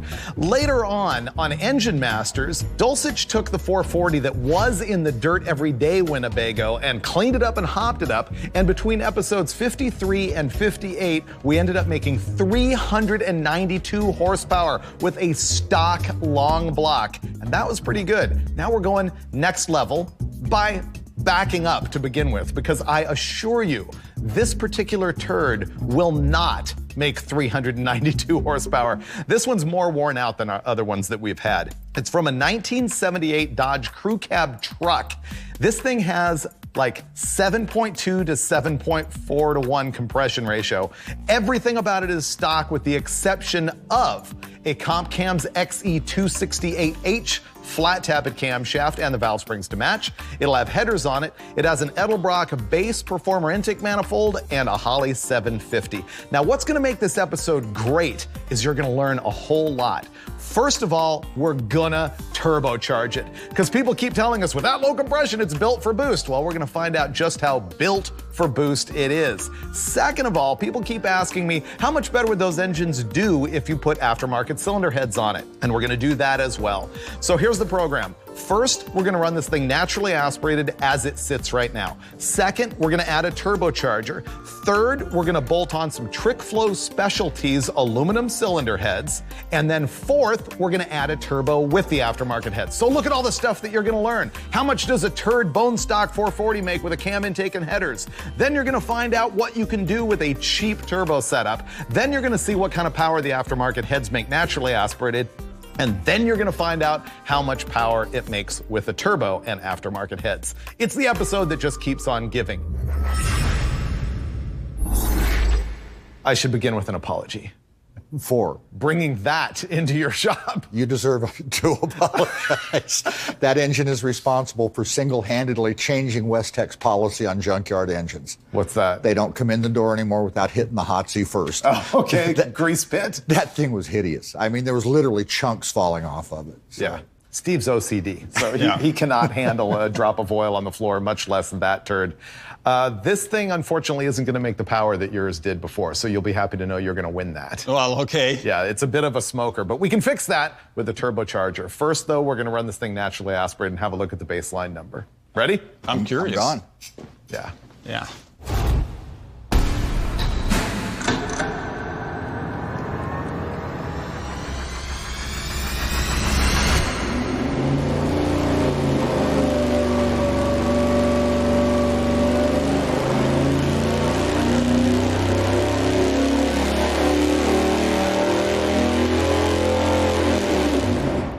Wow, it's better than I thought. Here's our baseline power, kind of what's expected. 447.7 pound-feet of torque at 3,500 RPM, and an even 350 horsepower at 4,900. Now, the last time we did a Motorhome 440 was episode 58, and it made 392 horsepower.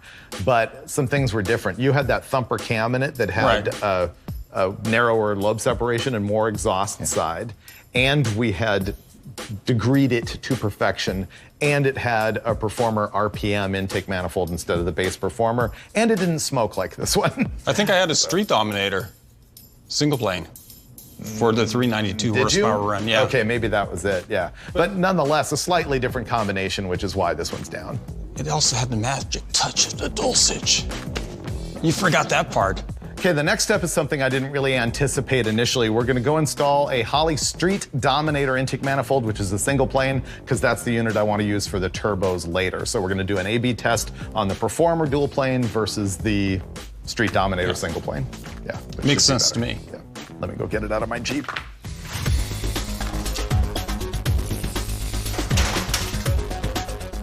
Okay, here we come. This intake right here is the first intake manifold I ever purchased. I got it at the street races in about 1986 for 50 bucks out of the trunk of some guy's car. So if it's hot and somebody has a stolen intake manifold over the past years, I apologize.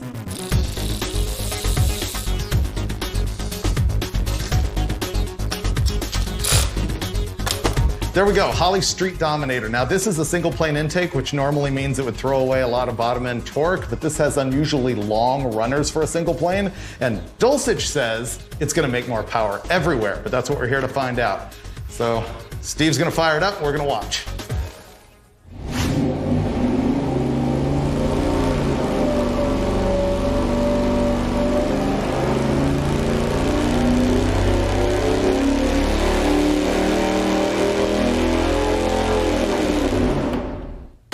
So our new peak power numbers are 444.5 at 3,600 RPM and 364.8 horsepower at 5,000, but that's not the whole story. Here you've got the red line being the Edelbrock Performer intake, the black line is the Holley Street Dominator, and I'm calling this a trade-off I would make. Yeah, absolutely. This, like Steve had mentioned earlier, the converter will eat that up. You're right past that RPM almost immediately, and this is good stuff here. That carries pretty good. I mean, I think that's entering the realm of real muscle car madness. Think so? Well, 365 horsepower. That was an advertised number for a lot of legit muscle cars. 10 away from a 396. Yeah. Not bad. It's only a 440. Or 5 over the hydraulic cam to 396. There you go. Right. So what we're looking at basically is that it threw away some bottom end torque with the Street Dominator intake, but we don't really care because it's a small amount, it's below torque converter stall speed, and it made enough extra horsepower that we're happy with it. Happy enough that we're gonna move on to Boost. Ooh, that's gonna be even more extra horsepower, hopefully. Let's turbo this turd. Turbo time. Oh boy, I can't wait.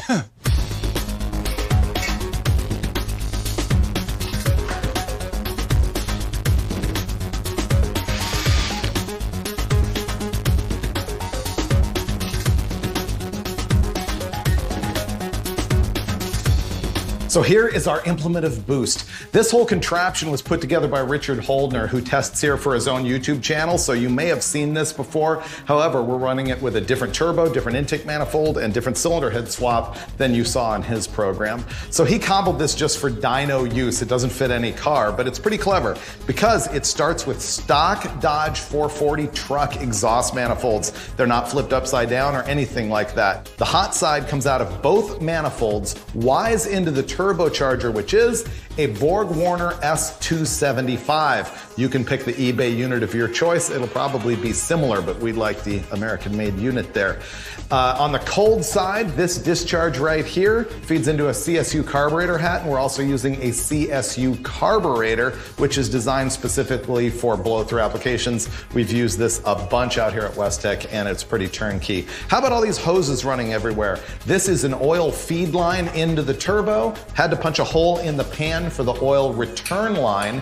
Then of course you've got vacuum going down there to the wastegates, or I should say actually a manifold reference going to the wastegates, which are on the spring. We're gonna run about 7 PSI. We're not trying to kill this thing. That same manifold reference goes up there to the blow-off valve, and behind the hat we have got our boost reference for the fuel system, which is also our boost pressure gauge. We've only got boost here in the hat, not in the manifold. So there you go. That and the O2 sensor to read air-fuel ratio to try and keep this thing alive. I don't want to blow it up, but I think we should make, I don't know, a couple 100 horsepower, 150? Let's see.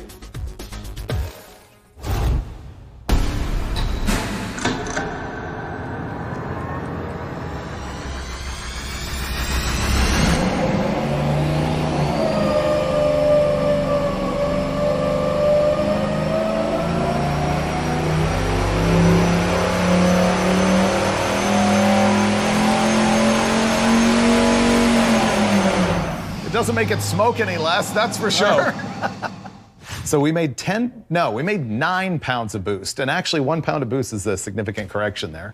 And it probably is gonna disappoint a lot of people, I think. You think so? Am I downplaying too much? Yeah. Okay, here's the news. It made 644.5 pound-feet of torque, which is wow, and it made 514 horsepower, which is probably people going, what? I thought you had a turbo. But the junk is stock. It's, you know, it's blowing smoke. It's got a tiny camshaft. It's got no cylinder head. Let's look at the curve and then compare it to naturally aspirated so you can see that this is actually a win. Wow. Wow. Wow on the curve. Okay. To be clear, in case you cannot figure it out on your own, These red lines are naturally aspirated.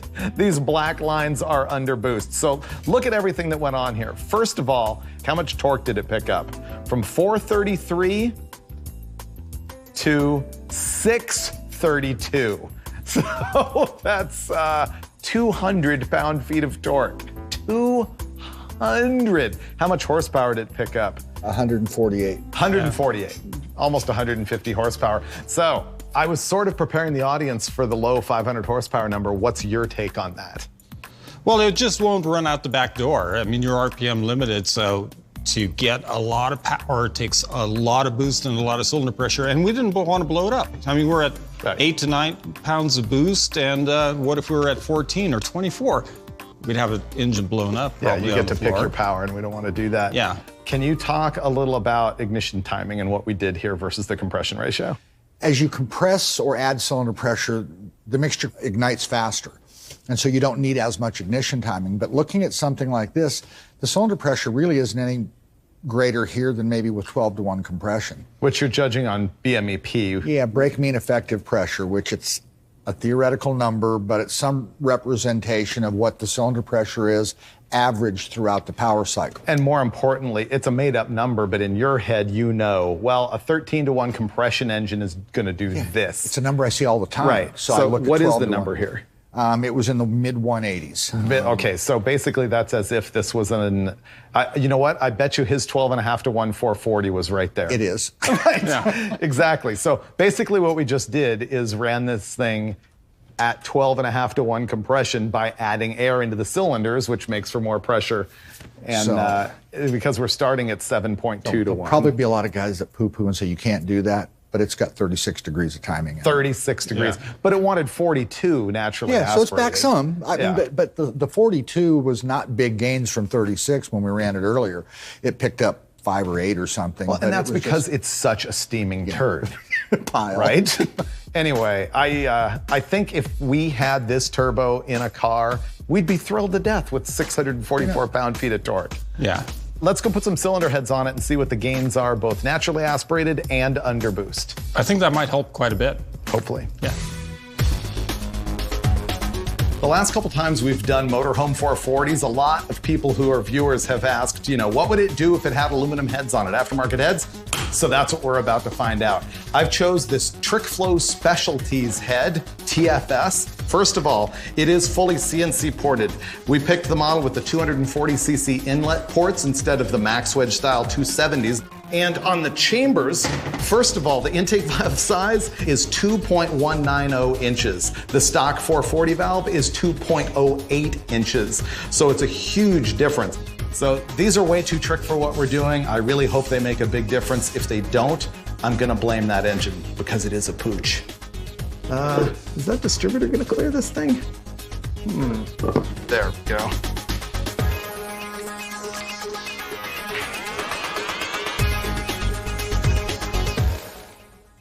That was kind of a lot, but we got our super trick cylinder heads on our super junk engine with our really nice roller rockers and everything, and I really hope it makes power.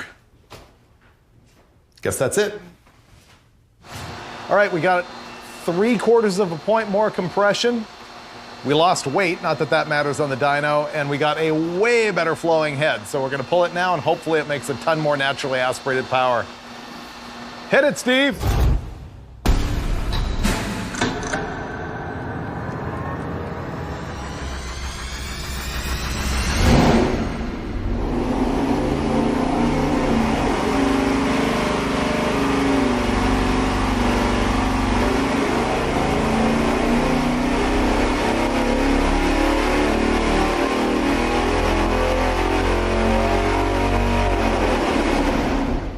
Our new power numbers for the 440 with the TFS aluminum heads are going to be 432.9 horsepower and 473.7 pound-feet of torque. Let's have a look at how it compares with those iron heads. Whoa! Wow. That's huge. That is a massive difference. Pretty good head. Yeah.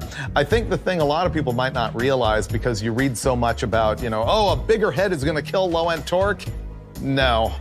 The stock head is so bad that this thing just makes power everywhere. Well, yeah, 440 is like having a small block Chevy head on a big block. So Yeah, by which he means the ports on the big block Chrysler are just way too small. They're like small block ports on a big block, as you can see by this. And even with a tiny, tiny camshaft, for it to make this much meat right here, that's absurd. I'm going to show something else too. From where it made peak power before, the larger port, how much it carried. It changed where peak power occurs by about 400 or 500 RPM. Yeah. And you can use that all the way down the track too. I mean, RPM is going to be ET. The great thing about this is that's a massive difference in power with no cost to drivability at all. No, none whatsoever. Right. Yeah, there's no downside to that swap. Yeah, that is a win for TFS right there. Still want to put pistons and rings in it though. Nah, turbo. Turbo it. Fix it. Yeah, we'll remove the pistons for you.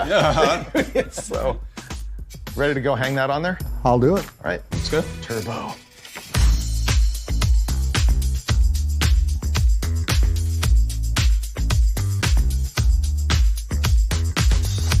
We're all dialed in with our aluminum heads with the turbocharger. We're gonna go see what this does. Fingers crossed for 600 horsepower and the short blocks staying together. Okay, go ahead, Steve. If it blows up, I hope he doesn't hurt my cylinder heads. Oh, I know. I hope it doesn't blow up. Me too.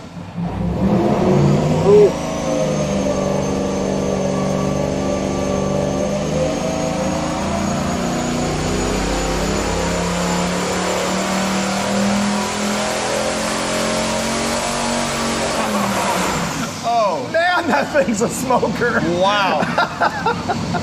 It just came a tick under your 600 number you were hoping for. I think it's good enough. Maybe we should let it live. Oh, no. Booster up, baby. Look at that thing. So I don't know if you were looking at gauges or what, but we saw a lot of smoke out of both the exhaust and the breather. I couldn't watch the engine because I was doing this. So first, can we look at the boost curves? See how similar we were to with the stock heads? So the blue line here is our boost with the iron heads, and red is with the aluminum heads. It's kind of the same. Our scale here is only 8.7 up to 9.2. So even though it looks like a radical change, it kind of isn't. All right, let's get to the meat of it though. The power. What did it make? And it made 652 pound-feet of torque and 592 horsepower. Missed my 600 guess by that much. This is the thing that we see all of the time. Whatever gain you make naturally aspirated is the gain that you see under boost. And there you go. With the same boost, the same engine, two different cylinder heads, the NA gain was about 75 horsepower and the boosted gain was about 75 horsepower. Like they say, build the best NA engine you can because that's going to be the best boosted engine you can build.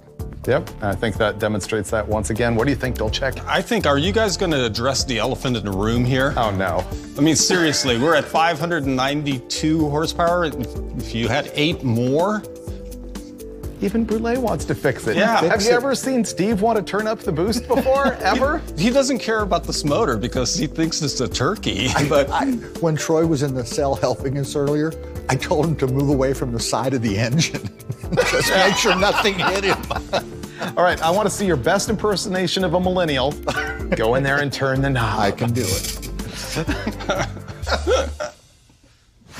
All right, Dulcich, this is it. I'm calling it after this. really? How come I'm the one with like cold feet and Brule is the one to be like, hey, crank it up? I know, it's like a role reversal It deal. is. But the thing is, I don't know if this can make more than 600 horsepower or even make 600. Yeah.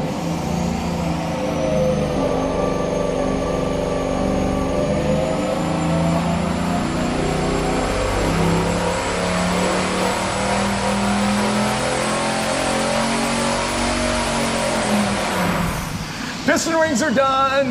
Yeah. They're over. She's had it, man. Not happening. Yeah, but literally the piston rings will not handle more boost. We keep cranking up the boost and the power keeps dropping. It's just blow by.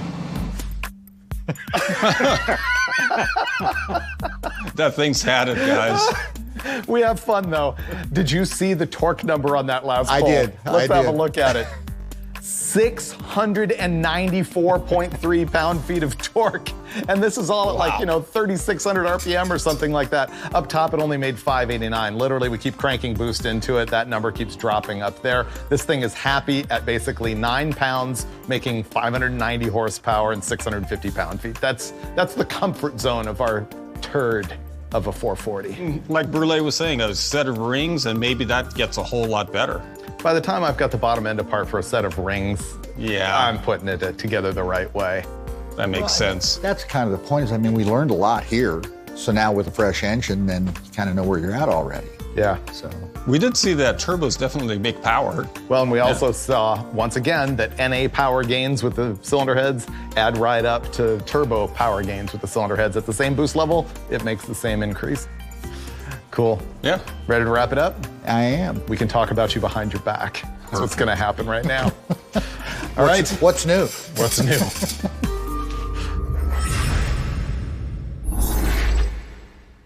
I only have 2 things for you. I'm ready for them.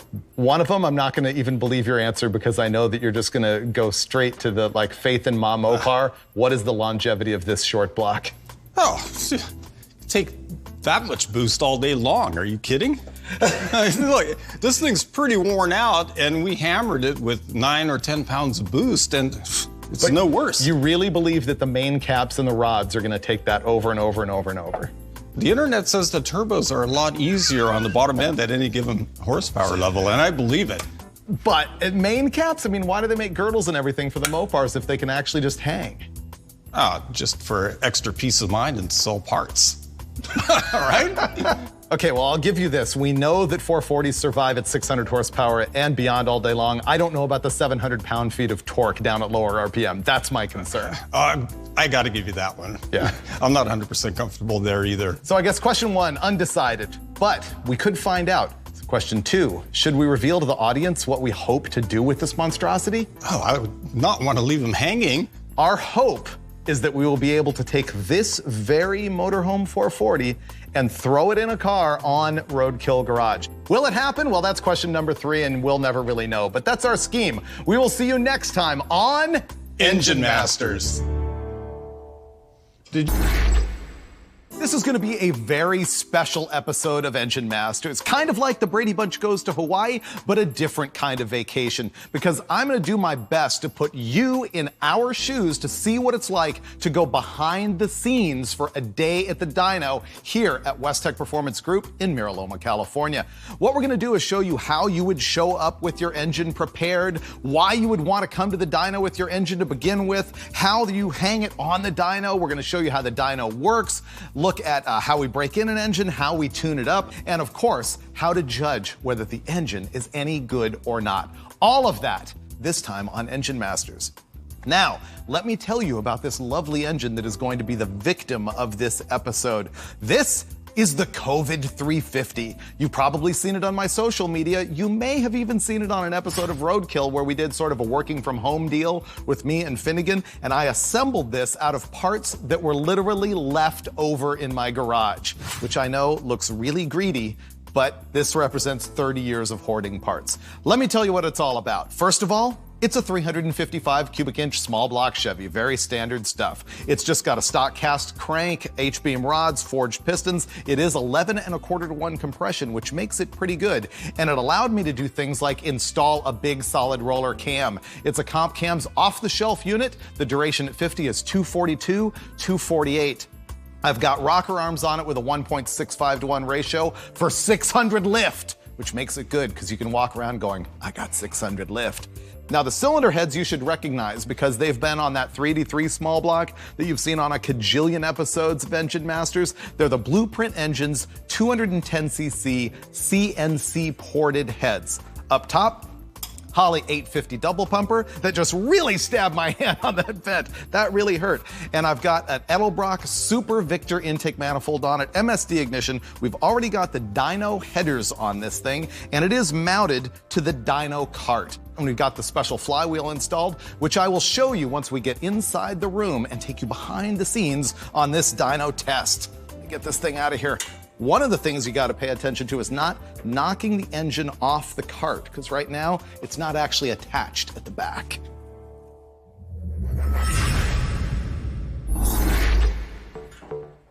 So first of all, why would you even want to dyno test your engine? Well, first of all, because it's really fun. I guess one of the big deals for me is if you have a brand new engine like this, you can break in your cam if you've got a flat tappet cam. That's huge. But you can also make sure nothing's gonna break before you put it in the car. Leak checking is a really big thing. And of course, you can get a baseline tune-up for both your ignition timing and your carburetor or EFI. And of course, you get to walk away with the horsepower number and brag to all your friends that you have dyno proven power. When you bring your engine in, you want it to be as complete as possible. Once you get your engine here at the shop, it'll get mounted onto a rolling cart like this, which is super handy. You want to have motor mount brackets on it to hang it on there, and they'll install a flywheel that matches the balance to your engine. So if the dyno shop you're dealing with doesn't have that, if you've got, I don't know, a Ford FE or something that they're not commonly dyno testing, you want to make sure you've got that. They'll bolt on this drive plate that has a hub in it, like a clutch with springs, that's going to mount here to this spud that attaches to the dyno. And of course, there's a regular old bell housing, like a manual transmission bell housing, that's also used to couple it to the dyno. In our case here, you don't have to run a starter on the engine. There are twin starters under here that attach to the dyno itself, so we don't have to deal with matching that all up to a flex plate and wiring that every single time. But some dynos actually, you have to have a starter with them. I don't have a lot of experience with other types of dynos other than this, but there are some that do not require a bell housing or a flywheel, and they have more of sort of a drive shaft situation and different methods of mounting the engine to the cart. So you can ask those questions before you go to the dyno shop. So they've pre-leveled the thing, because one of the deals is it's got to go in this way, but it's also got to be leveled up and down, and it can't be like this. We used to fight with this a whole lot more. And Brulet's the only guy who sticks his arm in the bell housing and has the trust that nobody's going to wiggle the engine and pinch his finger off. As David was explaining kind of the rear of the drive system, the flywheel and all that, we've now slid it onto the input shaft, which is just not dissimilar to like an old Muncie 1 3/8 10 spline. What we have here is a water brake or an absorber, which basically is for lack of a better term, it's a variable speed torque converter. It's controlled with a servo on the bottom, which either holds or releases water to maintain engine RPM and load. What we're doing is measuring torque with what's called a strain gauge or a load cell, and basically what it is kind of an electronic rubber band which changes in millivolts. So it's actually calibrated, and then we actually measure torque. And between torque and RPM, we calculate horsepower. So there are observed channels and measured channels. Basically, this is the brain of the thing back here, this control box. We're monitoring fuel pressure and oil pressure, all of those things, but the meat of any engine dyno is really measuring torque, engine speed, which calculates to horsepower. All the other stuff is kind of things to look at the health of the engine or the potential of the engine. So he's hooking up the oil pressure, I'm hooking up the fuel lines. You can see that we have both an A and a B fuel line here, and you'll often see Steve looking at the fuel flow on each bowl to sort of judge what's happening with the jetting in each end. So all of the water stuff that we deal with all the time, I never know what valves you're opening and closing and what the huge tank does outside and the heat exchanger and all that stuff. Well, as far as the stuff I'm adjusting on the capacity valve and that sort of thing, it's really to kind of contour the absorber to the power output of the engine, because that electronic servo only has a certain amount of sweep. And so I'm basically increasing... The servo being the dump, basically? Yeah, the dump, the electronic dump that's controlled by the computer. The releasing the water out of the torque converter, so to speak. So what I'm doing with that capacity valve back there is kind of contouring the ability of the absorber for more or less torque, which is more or less water, because we want to keep that servo in a sweeping range for the RPM range we're running it. And so I basically reduce the water or increase the water for engine torque. This is actually the Westech Super Custom Stainless Steel handmade water tank. It's got a radiator cap that goes here up on the top. And then this is a water-to-water heat exchanger. So there's tubes that run inside the thing and water that goes around the outside of it. And so you got cool water from the giant tank, and then you've got water out of the engine. And it works like a water-to-water or an air-to-water intercooler, basically, except for it's water-to-water. This is one of the fuel turbines Basically what it is, it's a little paddle wheel inside of this housing, and it has an optical pickup. So as that paddle wheel spins, it's actually counting. And so as the fuel passes through and goes up to the B turbine, we're able to count the fuel in pounds per hour and actually ultimately calculate that into gallons if we want to. What we're able to do is we have an A turbine and a B turbine, which allows us to read the primary and secondary bowl of a single 4-barrel carburetor, or primaries and secondaries in, let's say, a tunnel ram carburetor. What that allows us to do is make sure that we're not rich on the front, lean on the back, or left and right with a tunnel ram, those sorts of things. It's just another piece of the equation for data that we can look at to help us tune. Steve showed you about the fuel flow and how that's measured. Also, fuel pressure is internal to the dyno. Some of the instrumentation that we do that involves the engine, well, this is dyno. We deal with water temperature here. That's what this is reading. We've got oil pressure hooked up just like you normally would with your odometer gauge on your dash. It just connects to the dyno. We also have a wideband oxygen sensor here. Sometimes we'll run 8 of them in every single header tube so we can look at the air-fuel ratio cylinder to cylinder. On a standard deal like this, we'll just put 1 of them in a collector. It's obviously about 18 inches back from the opening so it doesn't get oxygen contaminated. And speaking of contamination, the other thing is if we have a brand new engine that's never run before, especially if it's a customer that Steve doesn't trust, like, Dulcich or somebody like that, we'll not put the oxygen sensor in for initial fire up just so that it doesn't get wet with water, oil, overly rich mixture, any kind of disaster. This is run before and it's already broken in. So we will start with this all hooked up. I can never find the plugs once they're thrown over. That's why we need Troy. Watch this. Hey, Troy. See? Pork chop's good that way. One of the other pieces of equipment that we frequently use, and we have actually in past episodes when we're trying to kind of figure out why an engine makes more or less horsepower and we're looking at airflow. Basically what this is, it's a little generator and it measures airflow down through the carburetor. And then again, it's calibrated to the electronics on the dyno, but it's got this aluminum honeycomb, a little fan there, and it actually, as air is moving through the carburetor, it spins the little fan. And again, it's calculated. We don't hardly ever, well, we did once, use this when we were running nitrous, and we don't any longer because this is really very fragile honeycomb to kind of direct the air and make sure that it's straight and the fan operates properly. But any sort of backfire or anything can damage this thing really easily. So this is really more like development sort of stuff, not necessarily having to run it on every engine every day. Okay, Steve, before we fire this thing up, what are the most common questions that you get from new customers or people who show up here for the first time? I'll get emails that say, how much does it cost to dyno my engine? A little more information, please. Okay. A lot of times things will come over the internet and it's very vague, and there's a lot more to it than that. I mean, I really want to talk to someone on the phone. I want to ask them about water pump and configuration and pulleys and whether it's EFI or carbureted. Blown turbo, some crazy contraption with 2 blowers and 3 turbos. E85 or gasoline, all the way down to the point of, if you're bringing your headers, have they recently been coated? Right. Or are they seasoned? Because does it have a flat tappet? Does it have a roller? I mean, all of those things play one part to the other. So on the header coating, if you break in the engine with a fresh set of coated headers, it bakes it off, right? Now it's a bubbled coated header. It completely ruins it. That's something I wouldn't have ever even considered for this. Yeah, you have to season them, and you can't season them with a flat tappet very well. So we'll use our headers first, break the camshaft in, then put their headers on after the camshaft's broke in to season their header, and then run it with their headers. Do you recall ever getting this kind of care? Oh, all the time. But I'm kind of curious, have you ever had someone come in so underprepared that you had to send them home, or? It's worse than he ever has been. I mean, the worst one I remember is I had a short block. Outside, when you came in, I was sitting on the curb porting the heads and had to get the thing tested that day.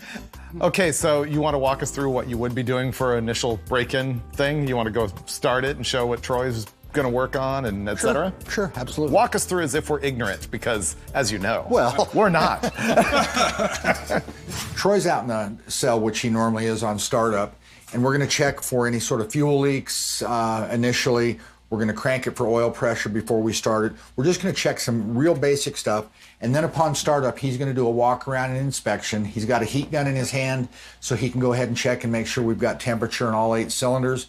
He'll take a listen to the valve train, and then he'll go ahead and check timing for me. And we've been doing this long enough together, we've kind of got a hand signal program worked out, so we really don't have to talk to each other much. Brule, being old that he is, he's hard at hearing, so we have to use hand signals.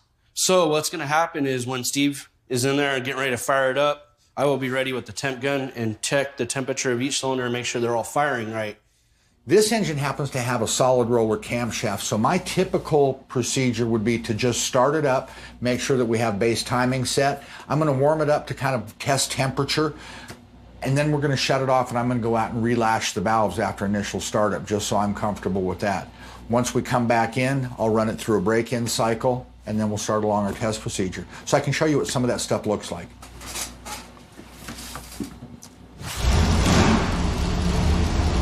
All we're doing right now is just letting it get up to some sort of reasonable operating temperature. It doesn't have to be 160 or 80. If it were a circle track engine, we would run it much warmer. This happens to be kind of a street and drag race engine, so we're going to actually run it in the 130-ish range. And so this is at about the point in time where I would just shut it off and go out and relash the valves just to make sure that we've got some temperature in it. They're all adjusted accurately. Okay, so we've got the valves lashed, and now I've come back into the console. One of the things that I think is interesting, and it's a story I like to tell, is, you know, people say, well, why do I want to break it in, or how does that work by cycling the engine up and down and varying the RPM range? In the old days, somebody would tell you that you wanted to break it in by just going on a drive where it was kind of up and down hills and varying the throttle position. But I had an opportunity to look at a big block Chevrolet that someone had forgot to put an oil ring spacer in. It was a Stroker 496. And during the break-in cycle, I could see the engine smoke out of the passenger side header. And as the RPM increased, the smoke would go away. It would get to a little higher level, and it would smoke out the driver's side. So I was actually able to kind of visually see externally how the oil kind of fanned through the engine. So the whole idea was to keep the camshaft lubricated, to keep oil on the cylinder walls while they're seating, and to keep everything lubricated. So it was just kind of fun to be able to see what's actually happening inside the engine during the break-in process. So we'll go ahead and get it started up and run it through a break-in.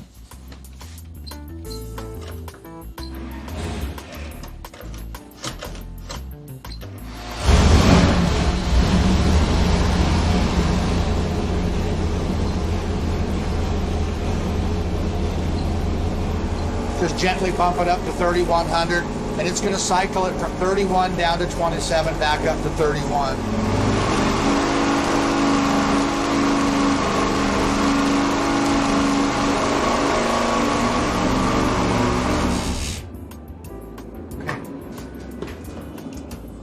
We've run this engine before with a different carburetor. In the interim, we've changed carburetors because David's actually going to put this in a car, and this is the carburetor he'd like to run. Even just trying to bring it up to an RPM and load to break it in, the air-fuel ratio is so lean, we can't continue.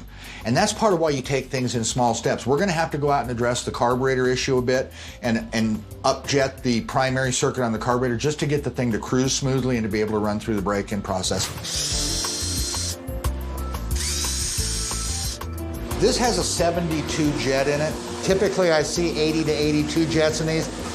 I'm putting a 79 in it just to give it some fuel, and we'll I'm sure probably have to readjust some from there, but we just got to be able to make it run and not be so lean that it stumbles and runs hot.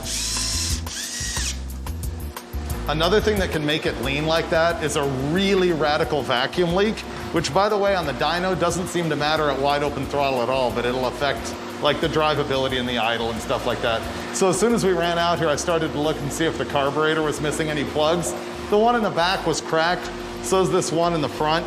So that wasn't the problem, the jetting was the problem, but nonetheless, that's the type of thing that you can find out before you get the engine in the car.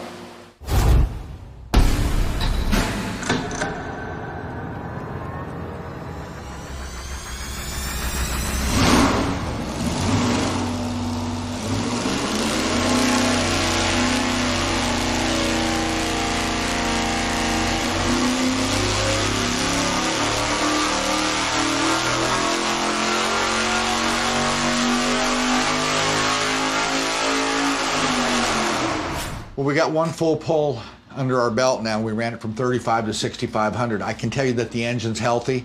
It's got a couple of little tune-up things that I think can be improved on, but before I go any further, since this thing belongs to David, and I always like Steve's opinion, I think I'm going to go out there and talk it over with those guys. The best part of this is I think Dulcich is really going to like it. I do like it already from Really? what I've seen. Oh, Yeah. you've been watching the data? Oh, you bet I have. I knew you'd appreciate it. Yeah. Let's have a look and see where we need to go. Really, the power is still on a little bit of a climb. We stopped at 6,500 RPM, and right there we're making 502.9 horsepower. So obviously that crests that 500 goal and only gets better from here. As far as torque, and we are looking at corrected numbers here, which Steve will explain in a minute, 442.7 at 4,800 RPM. So our spread, and we often look at this, the spread between the RPM at peak torque and the RPM at peak horsepower is 4,800 all the way up to 6,500. So that's an 1,800 RPM spread, which is good. Yeah, it's Yeah. really good. Yeah. Kinda what we typically see in LS stuff that's good. Yeah.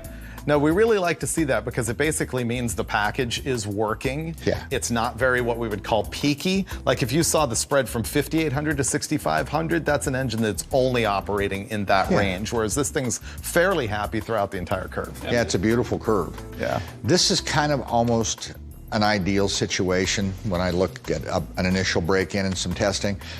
It's a little bit rich, not horrible. So you say it's a little bit rich. We're looking at air-fuel ratio, which is the mixture of air and fuel as measured by the oxygen sensor in that tailpipe that I showed you, or in that header collector. And it starts out at 11.5 to 1 and ends up at about 12 to 1. We would call that rich because we're going to target this thing later at 12.5 to 1 to 12.7 to 1. What I generally do is on a normally aspirated engine is my target is horsepower. Wherever it makes the best power is the right air-fuel ratio. And I will sometimes see that at 12.2, and I'll sometimes see it at 12.8. Okay, fair So point. we're just going to let the engine tell us what it wants. Let me ask you this. When we start doing our timing sweeps, do you ever see timing affect the air-fuel ratio? Slightly. Yeah. Not nearly as much as people think. I mean, they think as soon as you add timing, it's going to get a whole bunch leaner. We might see it move a tenth or two, but I'm not going to see big swings in air-fuel ratio. Okay. The other thing I like here is the oil pressure. It's got a really nice curve all the way up. And we were looking at that as we kept moving up in RPM, making sure all of those things were right. So as far as the fuel mixture, we talked about air-fuel ratio. The other thing Steve looks at for drivability and just sort of the overall happiness of the carburetor is fuel flow in pounds per hour into the front and rear bowls individually. What do you see in there? Well, what can happen is the air-fuel ratio can look like it's in a good range, but the front of the engine could be extra lean and the back of the engine extra rich, but it averages out to appear to be okay. So with this, I'm verifying that it has equal fuel flow in the front and rear. In a perfect situation, you would have good drivability, good wide open throttle, and at wide open, those would be well balanced. That's a perfect situation. We get close. This thing looks really encouraging here. We're only a couple of pounds off. And we know it's rich, and we know it's rich at cruise, so we're going to be able to lean the whole carburetor out a little bit. So tell me what we're going to do next. 2 and 2. Two and two. Yeah, back at Chuck Willery. I remember that. I'm thinking we take 3 and 3 out. You know, just something to get us closer. On this size carburetor, generally 4 jets out of the front and the rear will knock about a ratio out of it. So I don't want to get too greedy right away. Well, 2 is fine, 2 or 4. Get it into a range where I think the timing will actually make some effect, and then make that 1 jet change, then we'll do a timing change, then go back and finish it off with jet again. Yeah. And I think you've got a package. Okay, watch this. Have you noticed Dulcich hasn't had much camera time in this episode yet? I know. Yeah, so he should probably go change those jets. Oh, wow, you're just putting me to work, Frank. I always find a way. He's so benevolent.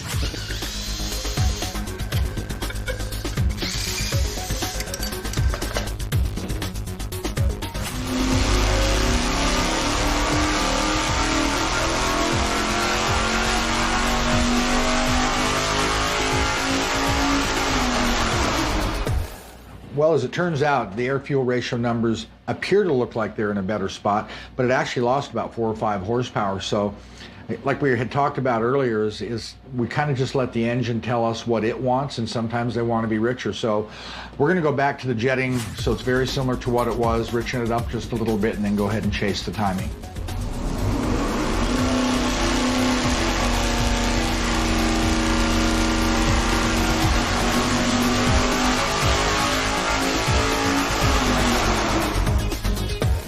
The The carb's fully dialed in now, and the next step is going to be taking a look at the timing. We had a base setting very conservatively at 32 degrees, so we're going to bump that up to 34 and then test it again and see if it picks up any power. If it picks up a lot, we may even go further to 36 until it stops giving us an improvement. So I'll just give the distributor a little twist, and then I'll give it a check with the timing light.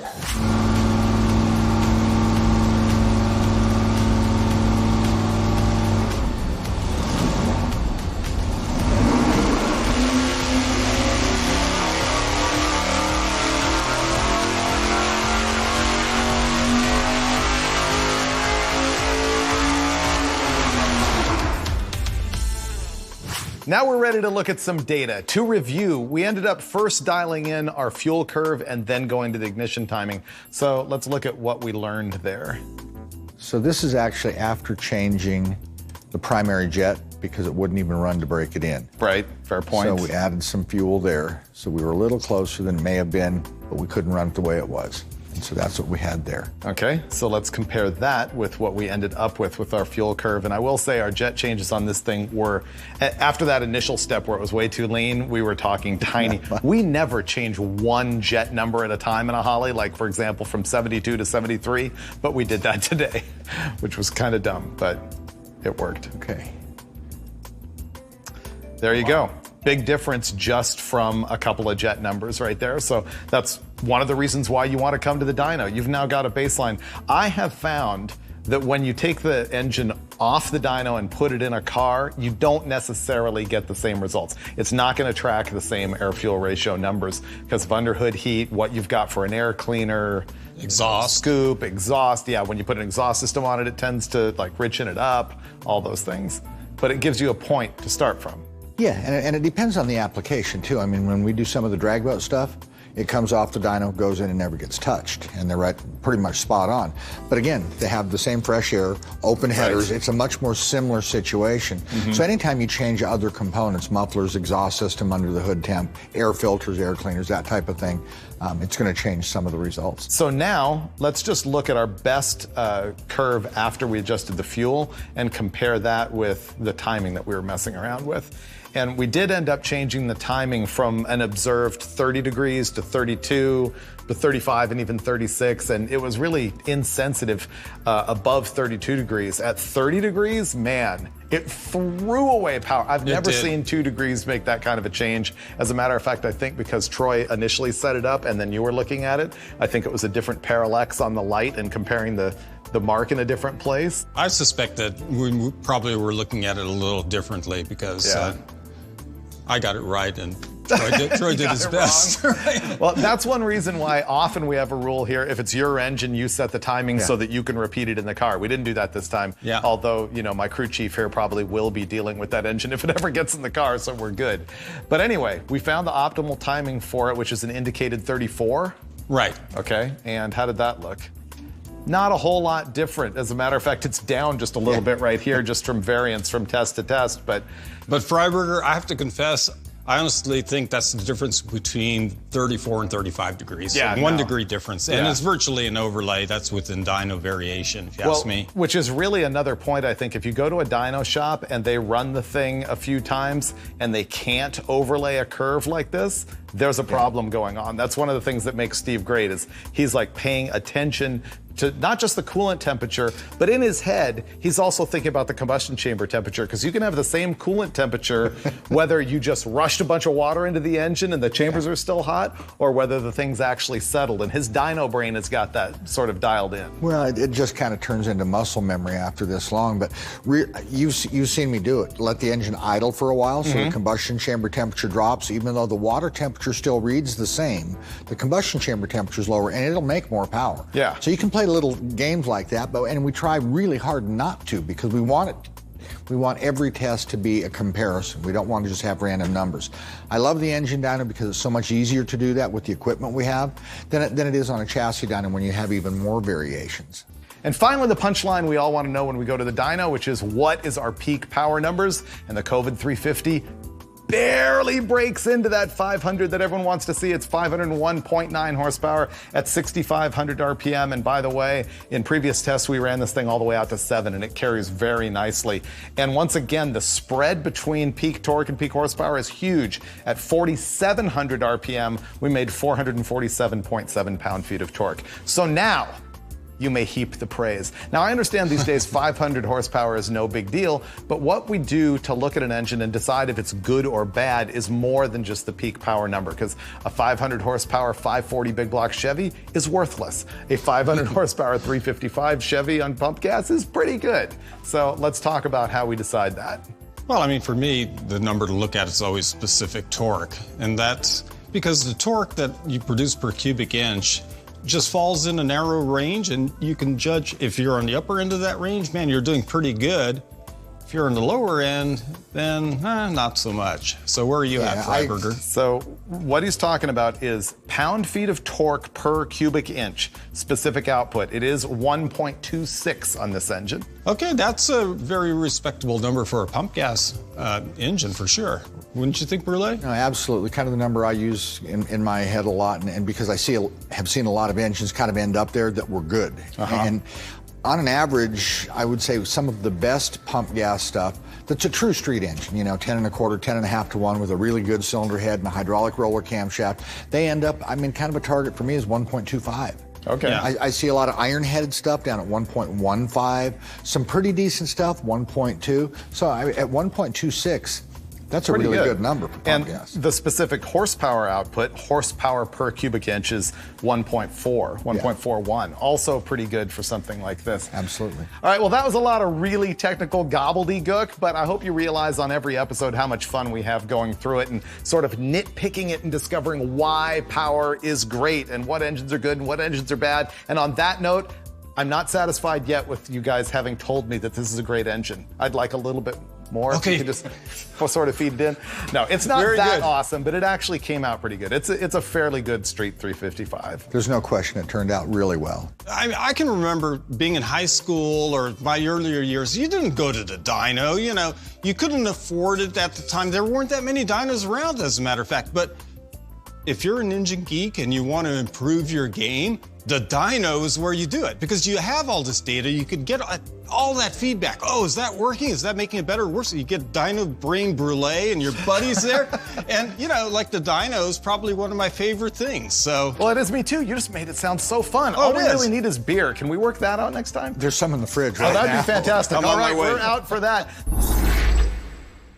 I know you think you're watching the wrong show, because yes, that is a big block Ford, the very first 385 series engine to appear on Engine Masters, because so many people have been asking for it. This is in fact about a 20-year-old Ford Motorsport crate engine. It's a 514. These things in a stock block will take huge strokes, like 557 cubic inches. They're really great.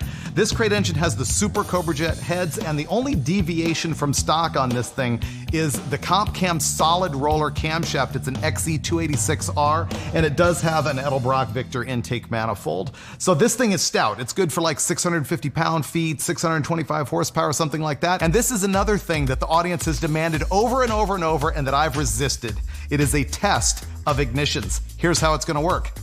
First of all, I have loaded this thing right now with the worst possible ignition system I could devise. It's got a cheapy parts store single point distributor in it. The spark plug wires are a combination of stuff from Dulcich's backyard and from Brule's old 327. They're like original GM wires. And we're gonna run it with a clapped out old coil to begin with, the worst that you can get. And then we're sort of gonna let the engine tell us where we progress from there. Ultimately, we plan to end up with full electronic ignition and an MSD box and a great coil. Everything that you asked for. So we're gonna roll it into the dyno now and see how badly it misfires with all of this junk on it, and then slowly keep throwing better and better parts at it to see if it makes a difference at all.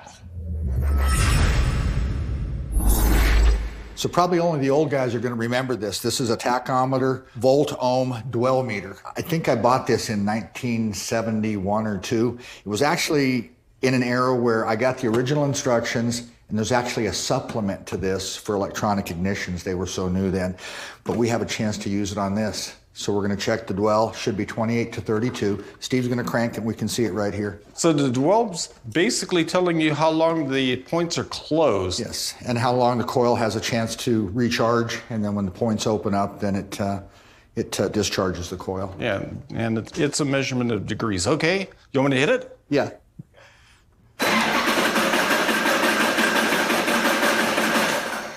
Yeah, so on the 8-cylinder scale, dwell time on a V8 should be 28 to 32 degrees of dwell, and this is right at 30, so we're spot on the money. You said you bought that in 1971? Man, in the early 70s. So you were like 3? I wish. So did you write down that dwell number with your quill and parchment, or do you just go ahead and chisel it right into the rock? Lasts longer with the rock. Right. All right, this is going to be one of those episodes I have to apologize to you guys for. Why? I didn't want to do it. Did you? No. Did you? Yeah. No, but the audience forced it. They kept on asking, I want to see ignition make power. And so to do that, I had to back this thing up all the way to the point where I hope that it just falls on its face. There's a good chance. I Yeah. mean, with the stuff that we've got on there now. Those plugs are wasted. The wires are junk. It's a leftover coil from the vineyard. Yeah. It's out of my 67 Bonneville. I think it might be original. Okay, so we're gonna fire up this 514 cubic inch Ford, big block Ford, finally. And I think we're gonna have a misfire problem. We might. We just might. Junk. All right.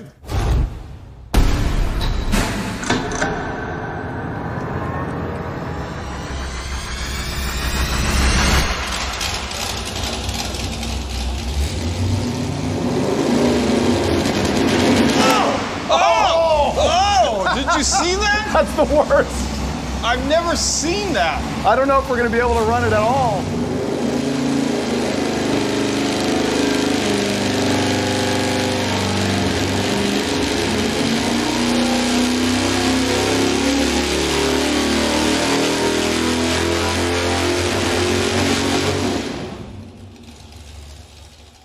That was the worst thing I've ever seen on Engine Masters, and you know, I had to take a roll back out of that one and give it a nice slow check again because I've never seen one shake like that on the dyno. well, and explain that. Why was it that big of a disaster on load-in, but then you actually were able to give it load and sweep up to a point where it fell apart again? Well, I think I let whatever was misfiring, the bad spark plug or whatever was in there, kind of catch up and start firing and roll in slowly. When I gave it, accelerated pretty quickly. I think the additional fuel caused it to misfire, and then it just went to, Oh, right. you know, so I had to stop. I'll throw more boost at your junk, but I'm not throwing ours up like that. So what just happened there is the worst misfire in the history of the show.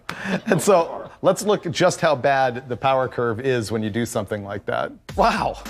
It's amazing it still made 646.9 pound-feet of torque and 621 horsepower, but it's a disaster. Look how once it starts to misfire up the top end, it's just all over. And look at all this. I mean, Yeah. it took that long to kind of get firing again, I think. And But then once it ran, look at the tabletop torque curve. yeah, I mean, that's a lot of power at 5,000 RPM for something that's on the verge of misfiring. And well, it is in this area. That's So, a disaster. I would say the ignition system right now is barely adequate. I would say that too. Right? The I'd say question it's barely is, functioning. we know that we've preloaded it with doo-doo. What do we change first? Those spark plug wires are collector items off of 62, 283. The collector's items, huh? Date code correct, right? Yeah, they are. So is that your vote? That's my vote as plug wires. Okay, I got an $18 set of the worst possible plug wires I could buy at Pep Boys. So you want to install that? Yeah, sure. Yeah. Okay, first up, That'd be brand new better. cheapy spark plug wires. These are my $18 spark plug wires that I purchased at Pep Boys only yesterday. So these are not like Trick high performance wires. These are what we used to call rag core when I worked at Jacobs Electronics. They are not a spiral metal core. They have like a carbon impregnated, I don't know, fabric in them.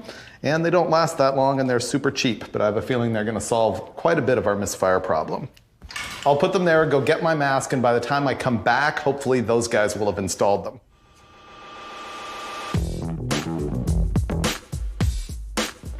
Want me to just go get you guys a beer or something? My side's all done. We're ready. Wrap that up.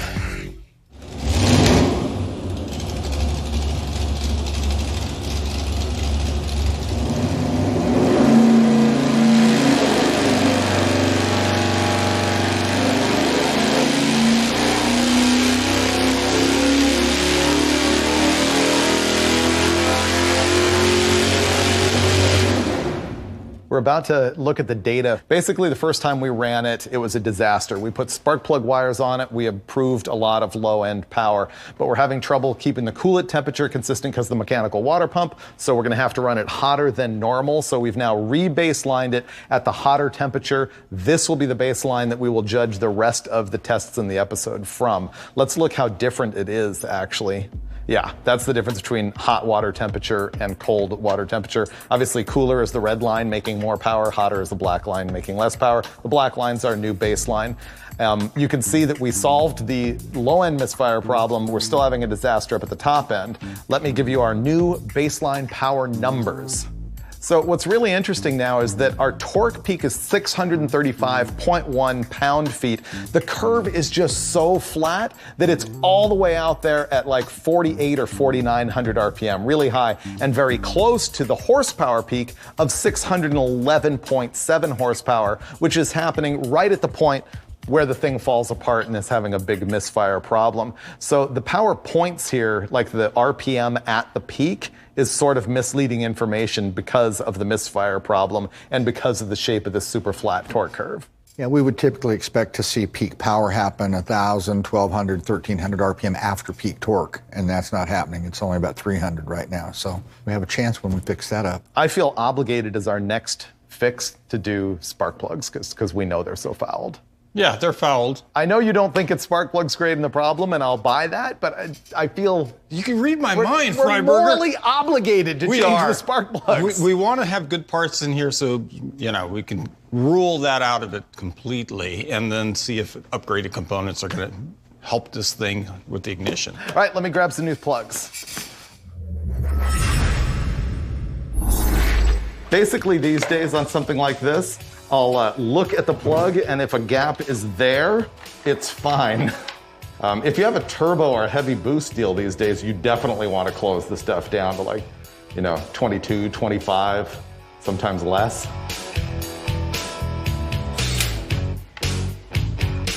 Okay.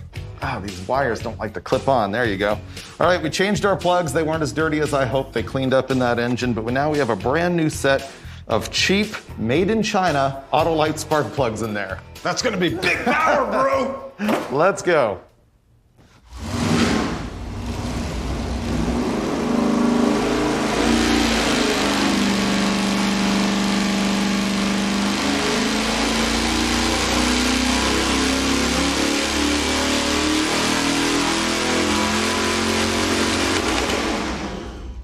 There's that little smirk, Brule. From one run to the next, and nothing else changed but the plugs. So even though at the top end, we think it's point float, right? Maybe the point spring is getting worse. From one run to the next? Okay, I don't know. So the red line is actually our test with the old dirty spark plugs, and the black line is with our new Autolites. And it's a little bit down overall. But keep in mind, our old dirty plugs were not NGKs, really. yeah. They were a higher quality plug, and after we ran the engine a few times, they cleaned up. So they really weren't old and dirty anymore by the time we established this baseline. Yeah, it's a little up here, down there, the same there, down there. And this is when we actually could hear the misfire was worse. Yeah. Is in this area. And like you say, it could be that we're dealing with points, the points getting weaker as we go, or spark plug. Or coil.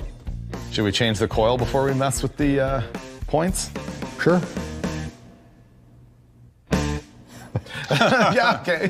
I guess we might as well. That was right? like a standoff to see who would get up and go change the coil, right?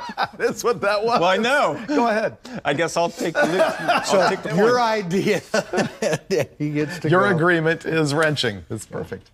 This is an MSD blaster coil. MSD is an ignition company that make quite a few high-performance ignition systems of various levels for race engines and high-performance street. I find that this unit very good with production-style ignition system, like a points here or some external coil factory electronic ignition systems. And we'll see if it makes any improvement. I don't have much faith that it's going to improve our high RPM misfire. I think that's occurring here in the distributor, but we will be getting a hotter spark with this coil.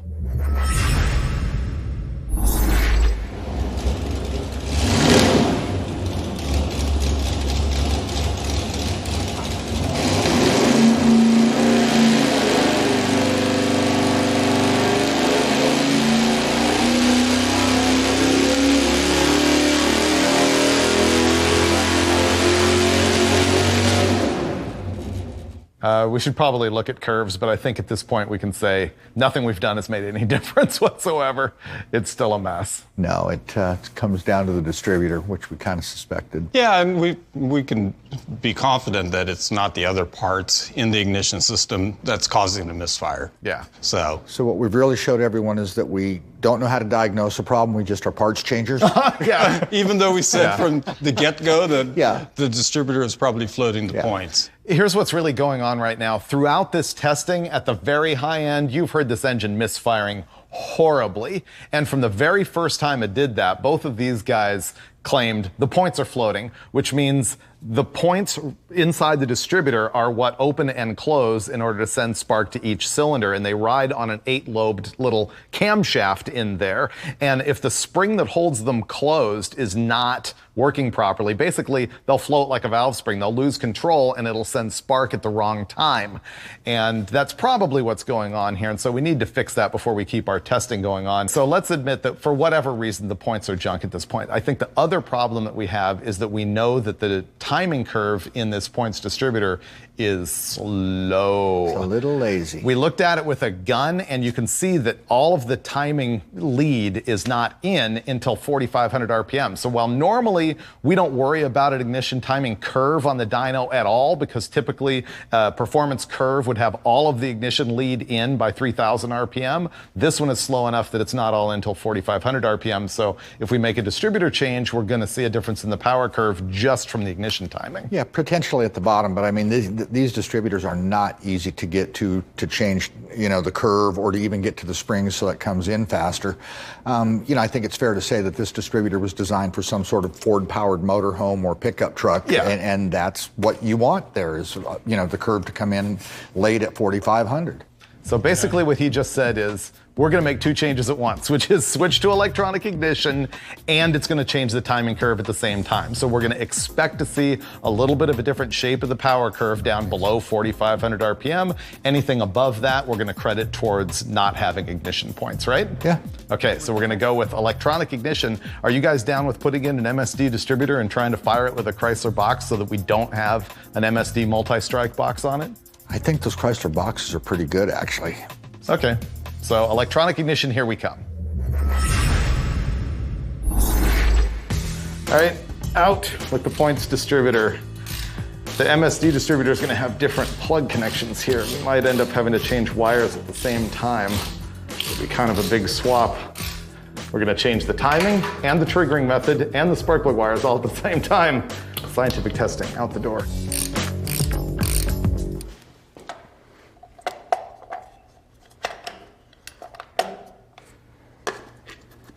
Here's a quick rundown on the Mopar electronic ignition control box we're going to run. We're using that instead of the MSD because the MSD is a multi-strike box. In other words, you get more than one spark at low RPM especially. And we just want a conventional electronic ignition control. And we'll have this thing wired up and running in no time flat.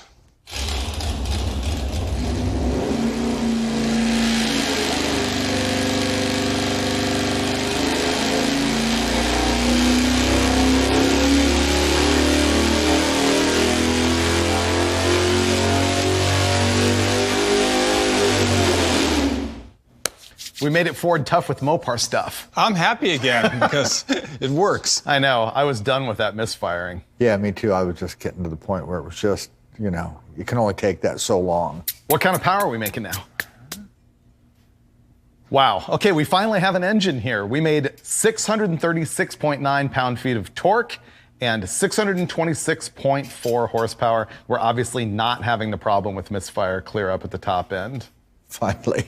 Can we compare this with the points curve just to see what was going on down here? Boom. Wow. Interesting. So black lines are with the electronic ignition and red is with the points. What's weirding me out is that we're not seeing any difference here due to the ignition timing curve. So I guess ultimately the deal with the timing curve is that it wasn't that different, and I thought it was. But the other lesson here is, wow, junk wires, fouled plugs, points distributor, ancient coil, made basically no difference below 4,000 RPM. Yeah, I mean, if it's firing and it's on time and it's getting there, you don't see a lot of change. But all the difference is going to be in, I think, cold start, longevity of all the components, not having to tune it up as much. What I'm saying is the points versus the modern parts that we just put on, there's still benefits to it. It's just we're not seeing it in this test. Oh yeah, there's no comparison. I mean, there's a reason that all of that stuff evolved way back when. I think now we're ready to make big power. How are we going to do that, Freiberger? What's left? We're going to go get the guaranteed performance spark plugs. Ooh. Okay.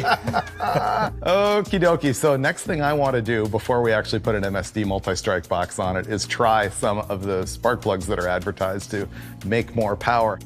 Okay, I'll get some changing plugs. Okay, hold everything. I told you that we were going to change spark plugs and test those. So many times on Engine Masters off camera, we'll do a bunch of testing that you don't see. And it's not that we're testing new stuff that you're missing out on. It's that we are rebaselining and we're just looking at things and looking at all our temperatures to make sure that we're being fair to the product that we're testing and that our data is accurate. So in doing that, we found out that this ignition box is junk. So we set this thing back to our initial baseline and we were testing this box, and every time we made a pull, the power was just coming down and down and down to the point where it finally had a misfire at the top end. Now, Steve and I have seen that these Chrysler boxes are notoriously unreliable that way. So we ran to Napa and we bought their brand of Chrome box here, and we ran it and poof, problem solved. And so we're gonna run outside right now and I'm gonna show you some of those dyno curves that show how the orange box was falling apart and how the Chrome box there recovered it. And after that, we're gonna put the MSD box on it and see if that makes even more power. Okay guys, I told everybody what happened. Junk. So check it out. These lines are both with this orange Mopar box right here. The black line was earlier in the day. And then as we started testing those plugs and then rebaselining them and everything, it was getting worse and worse. You can see at the big end, it started to misfire right there. And Steve just pulled out of it because he's tired of watching this big black Ford shake his dyno apart and backfire and stuff. But it got that bad. And then we put that new Napa box on it and fixed. Can you show people that? Wow. Wow. Okay, so to be clear, the black line here is the best case scenario with the orange box. The blue line is when the orange box started to fall apart. The red line is that new silver colored Napa box. That's a big difference from two items that look exactly the same, and that if you hadn't hit that misfire up there in the car, you would never know the difference. And I think the only real lesson here is that this stuff is inconsistent and unreliable. It's completely Russian roulette. You get a good one and you really want to hang on to it when you're running. I know. So I guess the last step is that we're going to put an actual MSD multi-strike box on it and see if it solves that and makes more power. Is it a digital 6A? What are we going to run? It's a digital 6A. 6AL2. 6AL2. The actual designation. Yeah, so pretty standard stuff that a lot of these guys would have on their car. Yeah. MSD, here we come. Okay. How are we going to make this happen? Just unplug junk and replug junk? This is the simplest thing you've ever seen. That's it? Plug that in, and I will plug that in. Oh, we're not using this coil anymore We either. are MSD'd. So which coil are we actually running off of? That little e-coil guy. Okay. So just like that, we changed to that MSD digital 6AL2 up there and also the MSD little epoxy coil. We're no longer running the blaster. This better work because I'm at my limit of stuff not working.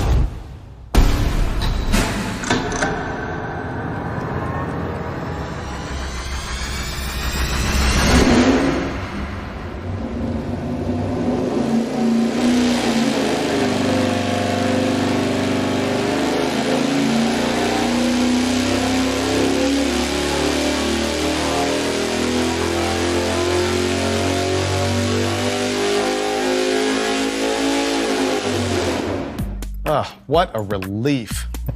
So sick and tired of messing around with things that spark. Our final numbers on our 514 big block Ford are 648.2 pound-feet of torque. Look at that monster. I mean, from 3,700 all the way up. That's a beast. And our peak horsepower, 633.2, which we haven't seen so far today. And look how it ran all the way out to 6,500 RPM. And I didn't even hear it beginning to break up before. I just wanted to prove a point when I did that. It's like run it another 500. It's not going to misfire. It's going to be good. Yep.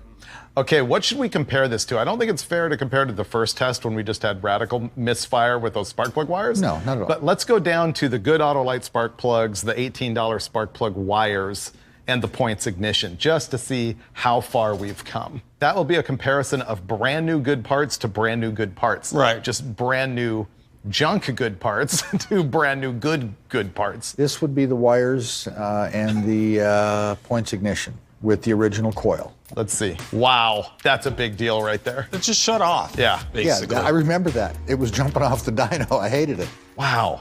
I mean, not only the RPM carry radically farther, but this is significant. What's the difference in this data point and that data point power-wise? From 628 pound-feet to 647.5, 20 pound-feet. You'll feel that just in the car. from ignition for sure. And, you know, up to here, if you just listened to the thing or drove it up there, you'd go, this car's fine, runs good, right? Absolutely. And then, yeah, I mean, you can see the dips and the drop-offs and the misfires and And the frustration just trying to hunt it down because you're thinking, is it my distributor? Is it my control unit? it Are my valve float? points? Oh, yeah, it could Yeah. be valve springs. Maybe my carburetor is messed up. Yeah. So, Yeah, you hear guys all the time, they'll text you on social media, can you help me troubleshoot this thing? It falls apart at 4,000 RPM. Like, well, it's a smorgasbord of dilemmas, but there you go. That's a big difference. That's a big, big deal. so do ignitions make a difference? At the beginning of today, I would have told you no. Like he kept on saying, if it sparks and fires it can't get any better. well, I can tell you this. Let's You could hear it. take any one of these ignition systems. You could take the Chrysler one, and you might have that great chrome or gold box from Mopar back in the 1980s that was really super high quality, race quality stuff, and dial in that ignition system and make it your life's work, and you can get a darn functional ignition. And you can do that with points too, to an extent. But Or or you just save yourself all that headache and get good stuff right from the get-go and make Brule happy, right? You know, Look at that it's just- grin. that kind of grief is just not worth $500 or $600 when you can get a distributor, a box, and wires for all of that. It's just, I mean, it's just too frustrating. Okay, Brule, I've got good news for you. We have another episode we gotta do tonight. And you'll see that next time. Meanwhile, Dulcich and I are gonna go wrap this up. Well, Dulcich, I believe that you and the audience have witnessed the exact moment that I can no longer be a points-loving troglodyte. Oh, no. It's over. But cannot be overstated how great the big block Ford was. I mean, 650 pound-feet forever. Freiberger, I think I'm in love with the big block Ford. With electronic ignition. Oh, yeah. It's a landmark moment, ladies and gentlemen. Dulcich becomes an actual, somewhat modern ignition guy, you know, stuff that was invented in 1974, and a big block Ford guy. Pretty good. Life-altering experiences on every episode of... the COVID 350 is back. I love it. You love it. And we will use it this time to show you the power of header collector extensions. So this is the part that bolts to the back of your exhaust header, and this one's roughly 18 inches long. I will tell you there's a lot of power to be had or lost with the correct length header extension. So we're gonna be testing a bunch of that. I'm gonna do it on some exhaust headers that are 1 5/8, probably too small for this engine, and we're also gonna do it on some 1 3/4 inch headers, because I wanna see, does that perfect length change depending on the size of the header tube and whether the header is optimal for the engine or not. So, a whole lot of exhaust tech coming your way. Now, if you haven't seen it before, let me tell you what this engine is all about. We call it the COVID 350 because I built it during the lockdown here in California using parts that were left over in my garage. It is your standard small block Chevy.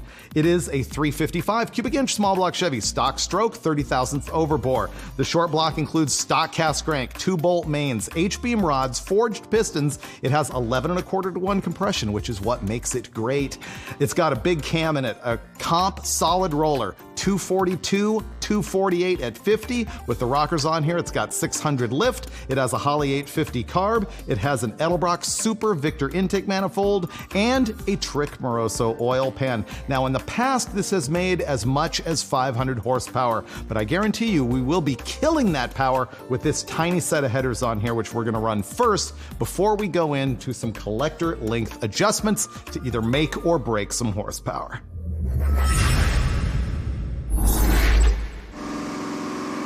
This thing used to make 447 pound-feet and 500 horsepower. You think it will now? No. Neither do I. But you might be right. Well, it's going to be bad. What if it's good?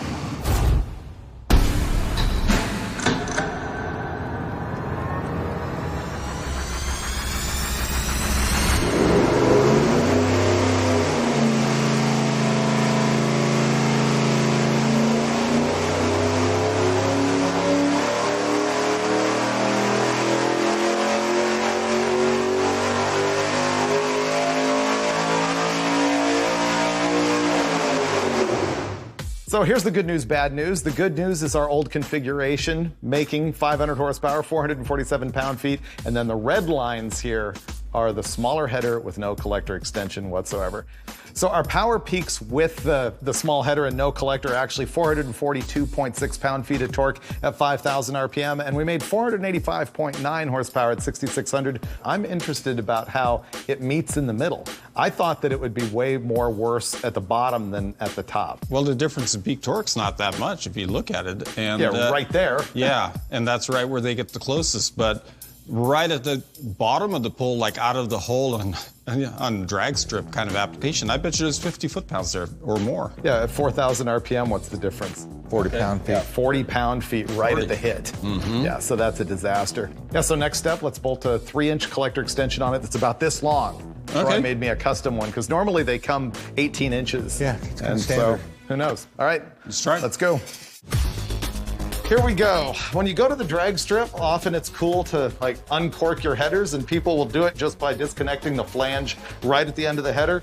What you really want is a collector extension. As we'll see, it should add a bunch of low-end power. They normally come in an 18-inch length, which is what I have here from Summit Racing. It's a pretty cheap unit. We've tacked on another 12 inches to it just so that we can see what it's going to do, so that we can progressively chop off length and see what makes the best power. So this is going to be a real simple bolt-on. It's right there at the flange. This is our wideband oxygen sensor, and on that last run it actually indicated that the air-fuel ratio was maybe a little bit lean, but it really was just because this is sitting right at the end of the collector and contaminated with fresh air. You really want to have this moved up a minimum of 12 inches from the exit point, just to try and keep fresh air from contaminating it and giving you a false reading. Here's what's next. There's an old hot rodder's tale that says, if you paint a line of spray paint on your collector extension and you look at where it burns off, you cut it right there, and that's the optimum length. But we're not going to go directly to that mark. We're going to progressively hack this thing down and see what's best.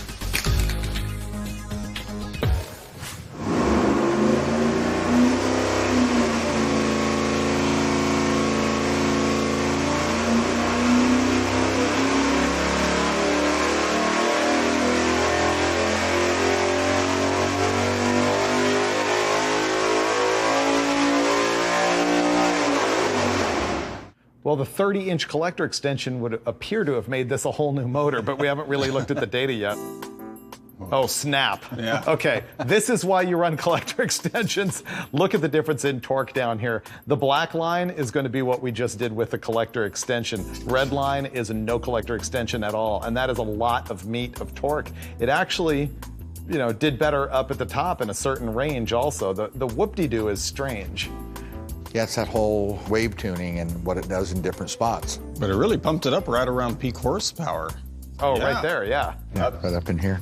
So we've been talking a lot about the shapes of the curve, which once again, I always try and reinforce, they tell a much better story than the peak numbers. But the peak numbers are 441.6 pound-feet of torque at 5,100 RPM and 495.5 horsepower at 6,400 RPM. That's with the collector extensions. Let's go have a look at our painted stripe, see what it's telling us. Oh, it'll tell us exactly where we need to cut. Maybe not now. I'm going to ignore it.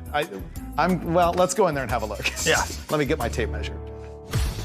What do you think of my paint stripe, Steve? Well, I mean, there's still a lot of it there, Freiberger. But I like the way you can actually tell it's missing here clearly, and then it's kind of baked and it gets less and less and less. Oh, yeah. So this basically 5 inches back, let's say, but we're going to ignore that right now, and we're going to cut 6 inches off the back of this thing. There we go.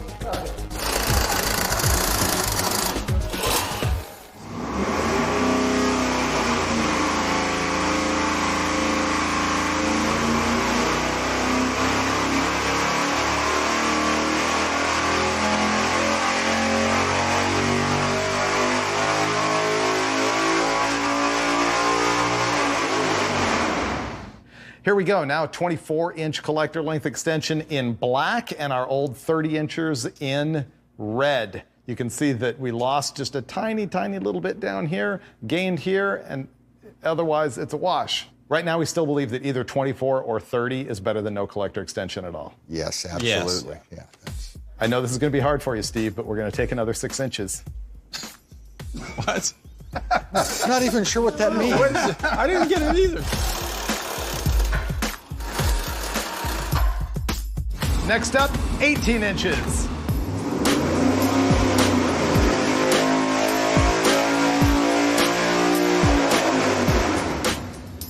Every time we cut the collector extension shorter, we're losing low-end torque. It trades places a little bit throughout the curve, and then up top, the shorter one keeps making just a hair more horsepower, just a hair. So I guess we go another 6 inches, huh? Absolutely. All right.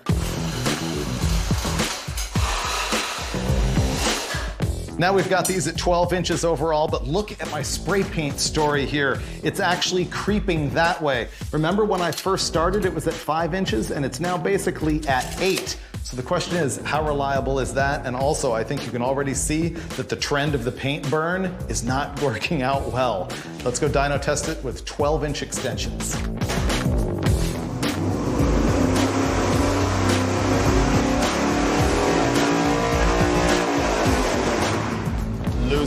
Loser. Huh. Black lines are 12-inch extensions, red lines are 18. You can see the trend. We just continue to lose more and more bottom end. In fact, this is the ugliest move we've made yet, in my opinion. So you're gonna go whack another 6? Yeah. Or paint stripe. You can hold the gloves for the paint stripe. Okay, I'll do that. All right, we're gonna go to the paint stripe.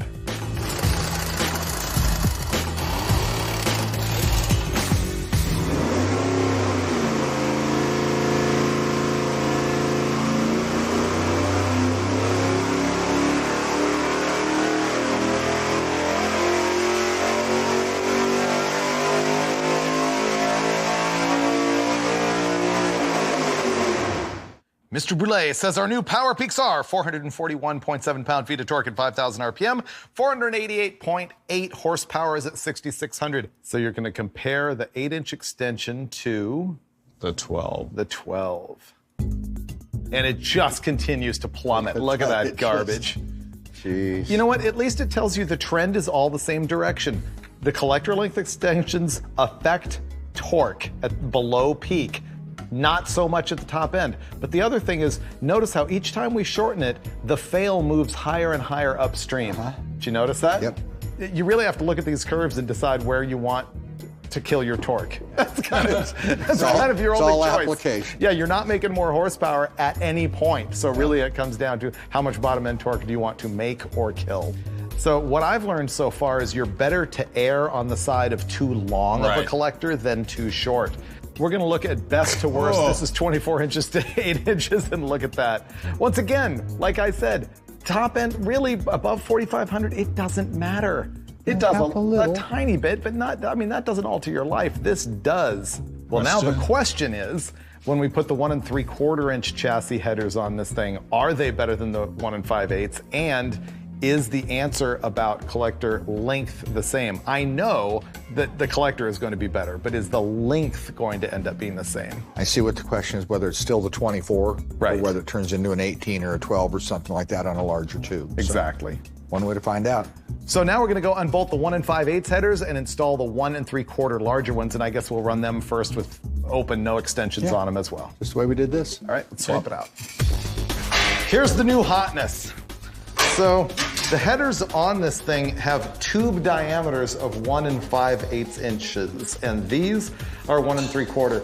So the higher the RPM, the larger the displacement, the more power you're making, the more you tend to like a larger header tube diameter. The thing that is consistent with these two is that they both have a 3-inch diameter collector. The other thing about this new bigger header is that I had mentioned that I measured out the entire length of these. These are on average 2 inches longer than the other as far as the tube, but also look at the difference in the collector itself. The distance from here to here is longer on the larger header than it is on the shorter one by quite a bit. So it's almost got some built-in extra collector extension length on it. That extra length right there is going to make more difference in the ultimate overall collector length than it would as far as the diameter or length of this tubing.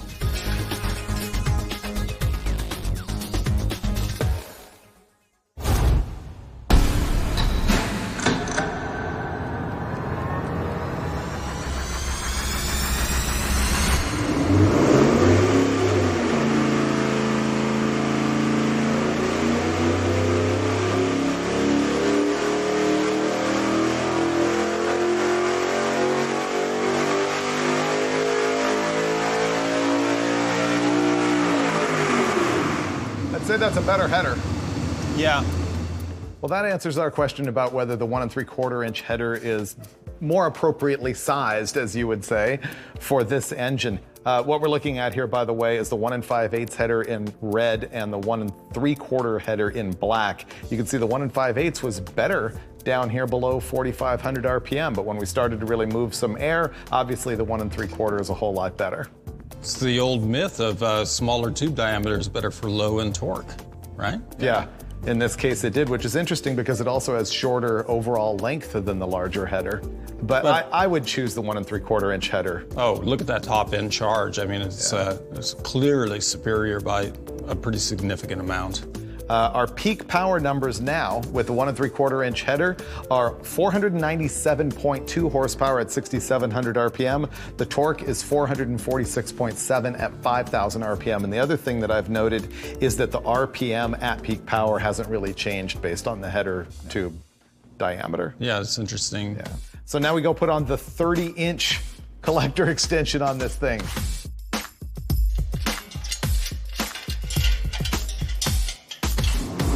Here we go with the 30-incher.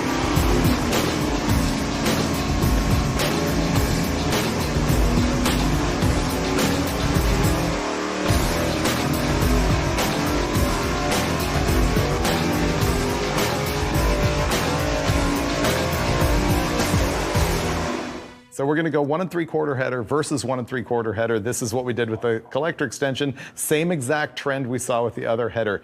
It only matters below peak torque. So of course what you're looking at here is the black line with the big collector extension, red line without, and that's just a massive gain in that bottom end torque. And I'm going to make a prediction. I've learned not to make predictions on the show, but wait for it.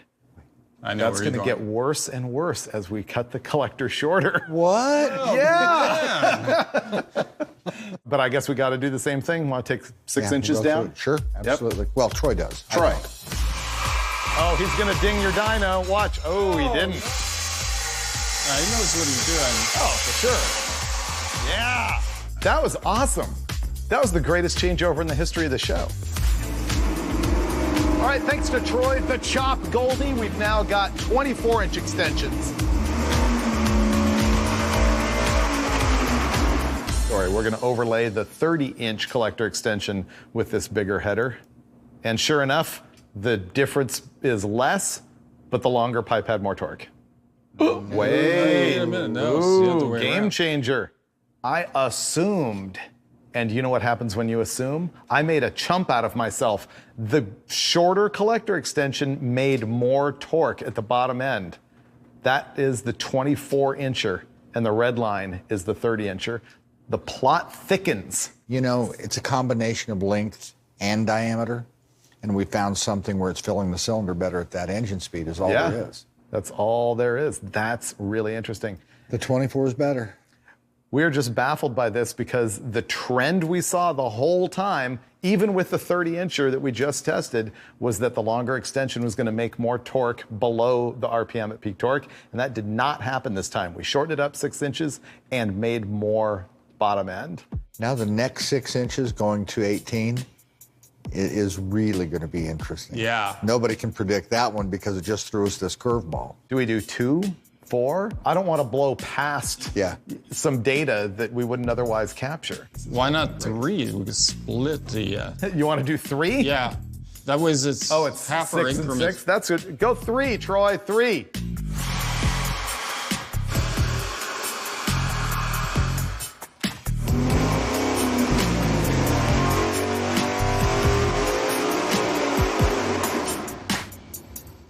Very interesting. Every test we've done this far has been 6 inches, and look at that, that's 3 inches. This low-end torque, again, the torque below the RPM at peak torque, once again, climbed with the shorter collector. Yeah. It made more power than the smaller header. This blue line, that's with the 30-incher. The red line's the 24, and now we're at 21. So we just keep adding torque. Yeah. And the other thing we just learned is only 3 inches made a measurable difference. As a matter of fact, the blue line to the red line is 6 inches. The red line to the black line is 3 inches. Well, the only choice now is another 3 inches. Another 3. Right. But you know what? We're basically trying to find the ideal tuned length by trial and error. Like if you had a Trombone, right? A trombone. Yeah. You know. Which actually is a lesson about the pressure wave in there, because it makes a different sound, longer or shorter, because the pressure wave is coming out longer or shorter. It's the same exact thing we're doing here. There's also inertial ram, where it's packing, and it can change that, where it's actually filling the cylinder from the intake side more effectively because what the exhaust is doing. Right. First and second wave reflective. Yeah. All of that stuff that we don't understand, but that we can Inertial test. ram, reflective wave, all of that. All the stuff that we can't see that we wish we could. Wow. This just became great. Yeah, this was fun. It really did. So 3 more inches. Troy.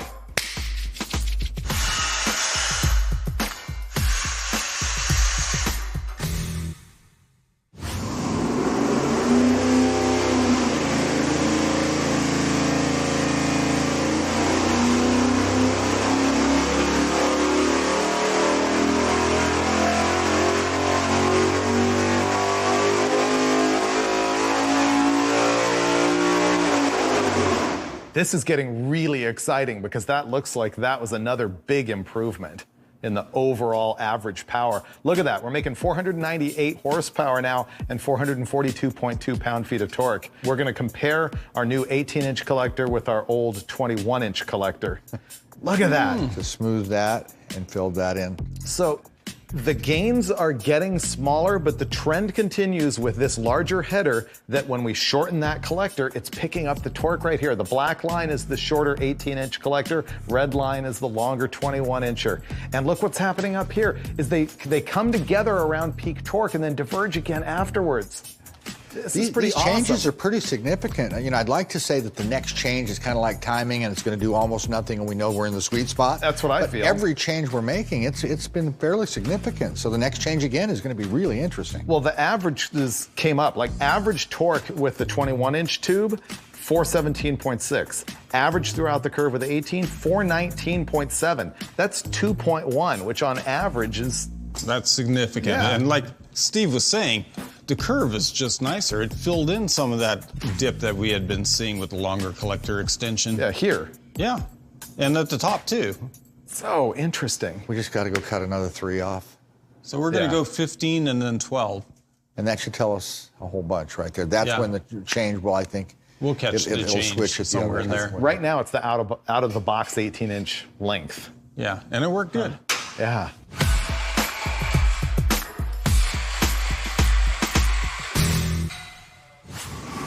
Now we've got it down to 15 inches. We're trying to find that perfect length to make the COVID 350 the best it can be. That might be the best right here.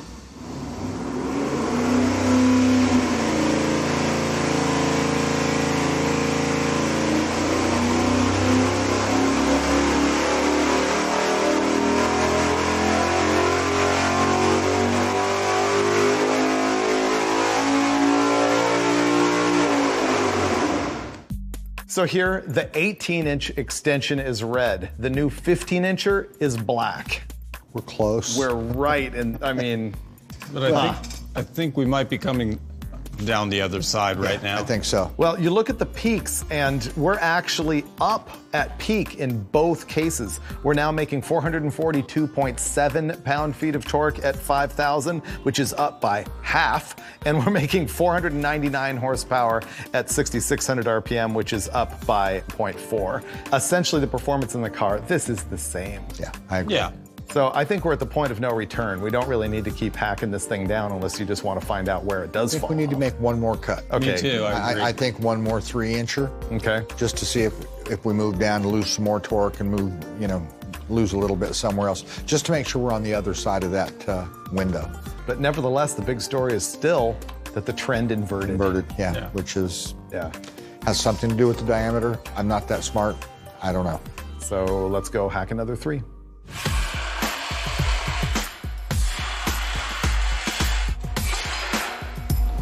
And now we're down to 12 inches. I think this is the tipping point. I think it is.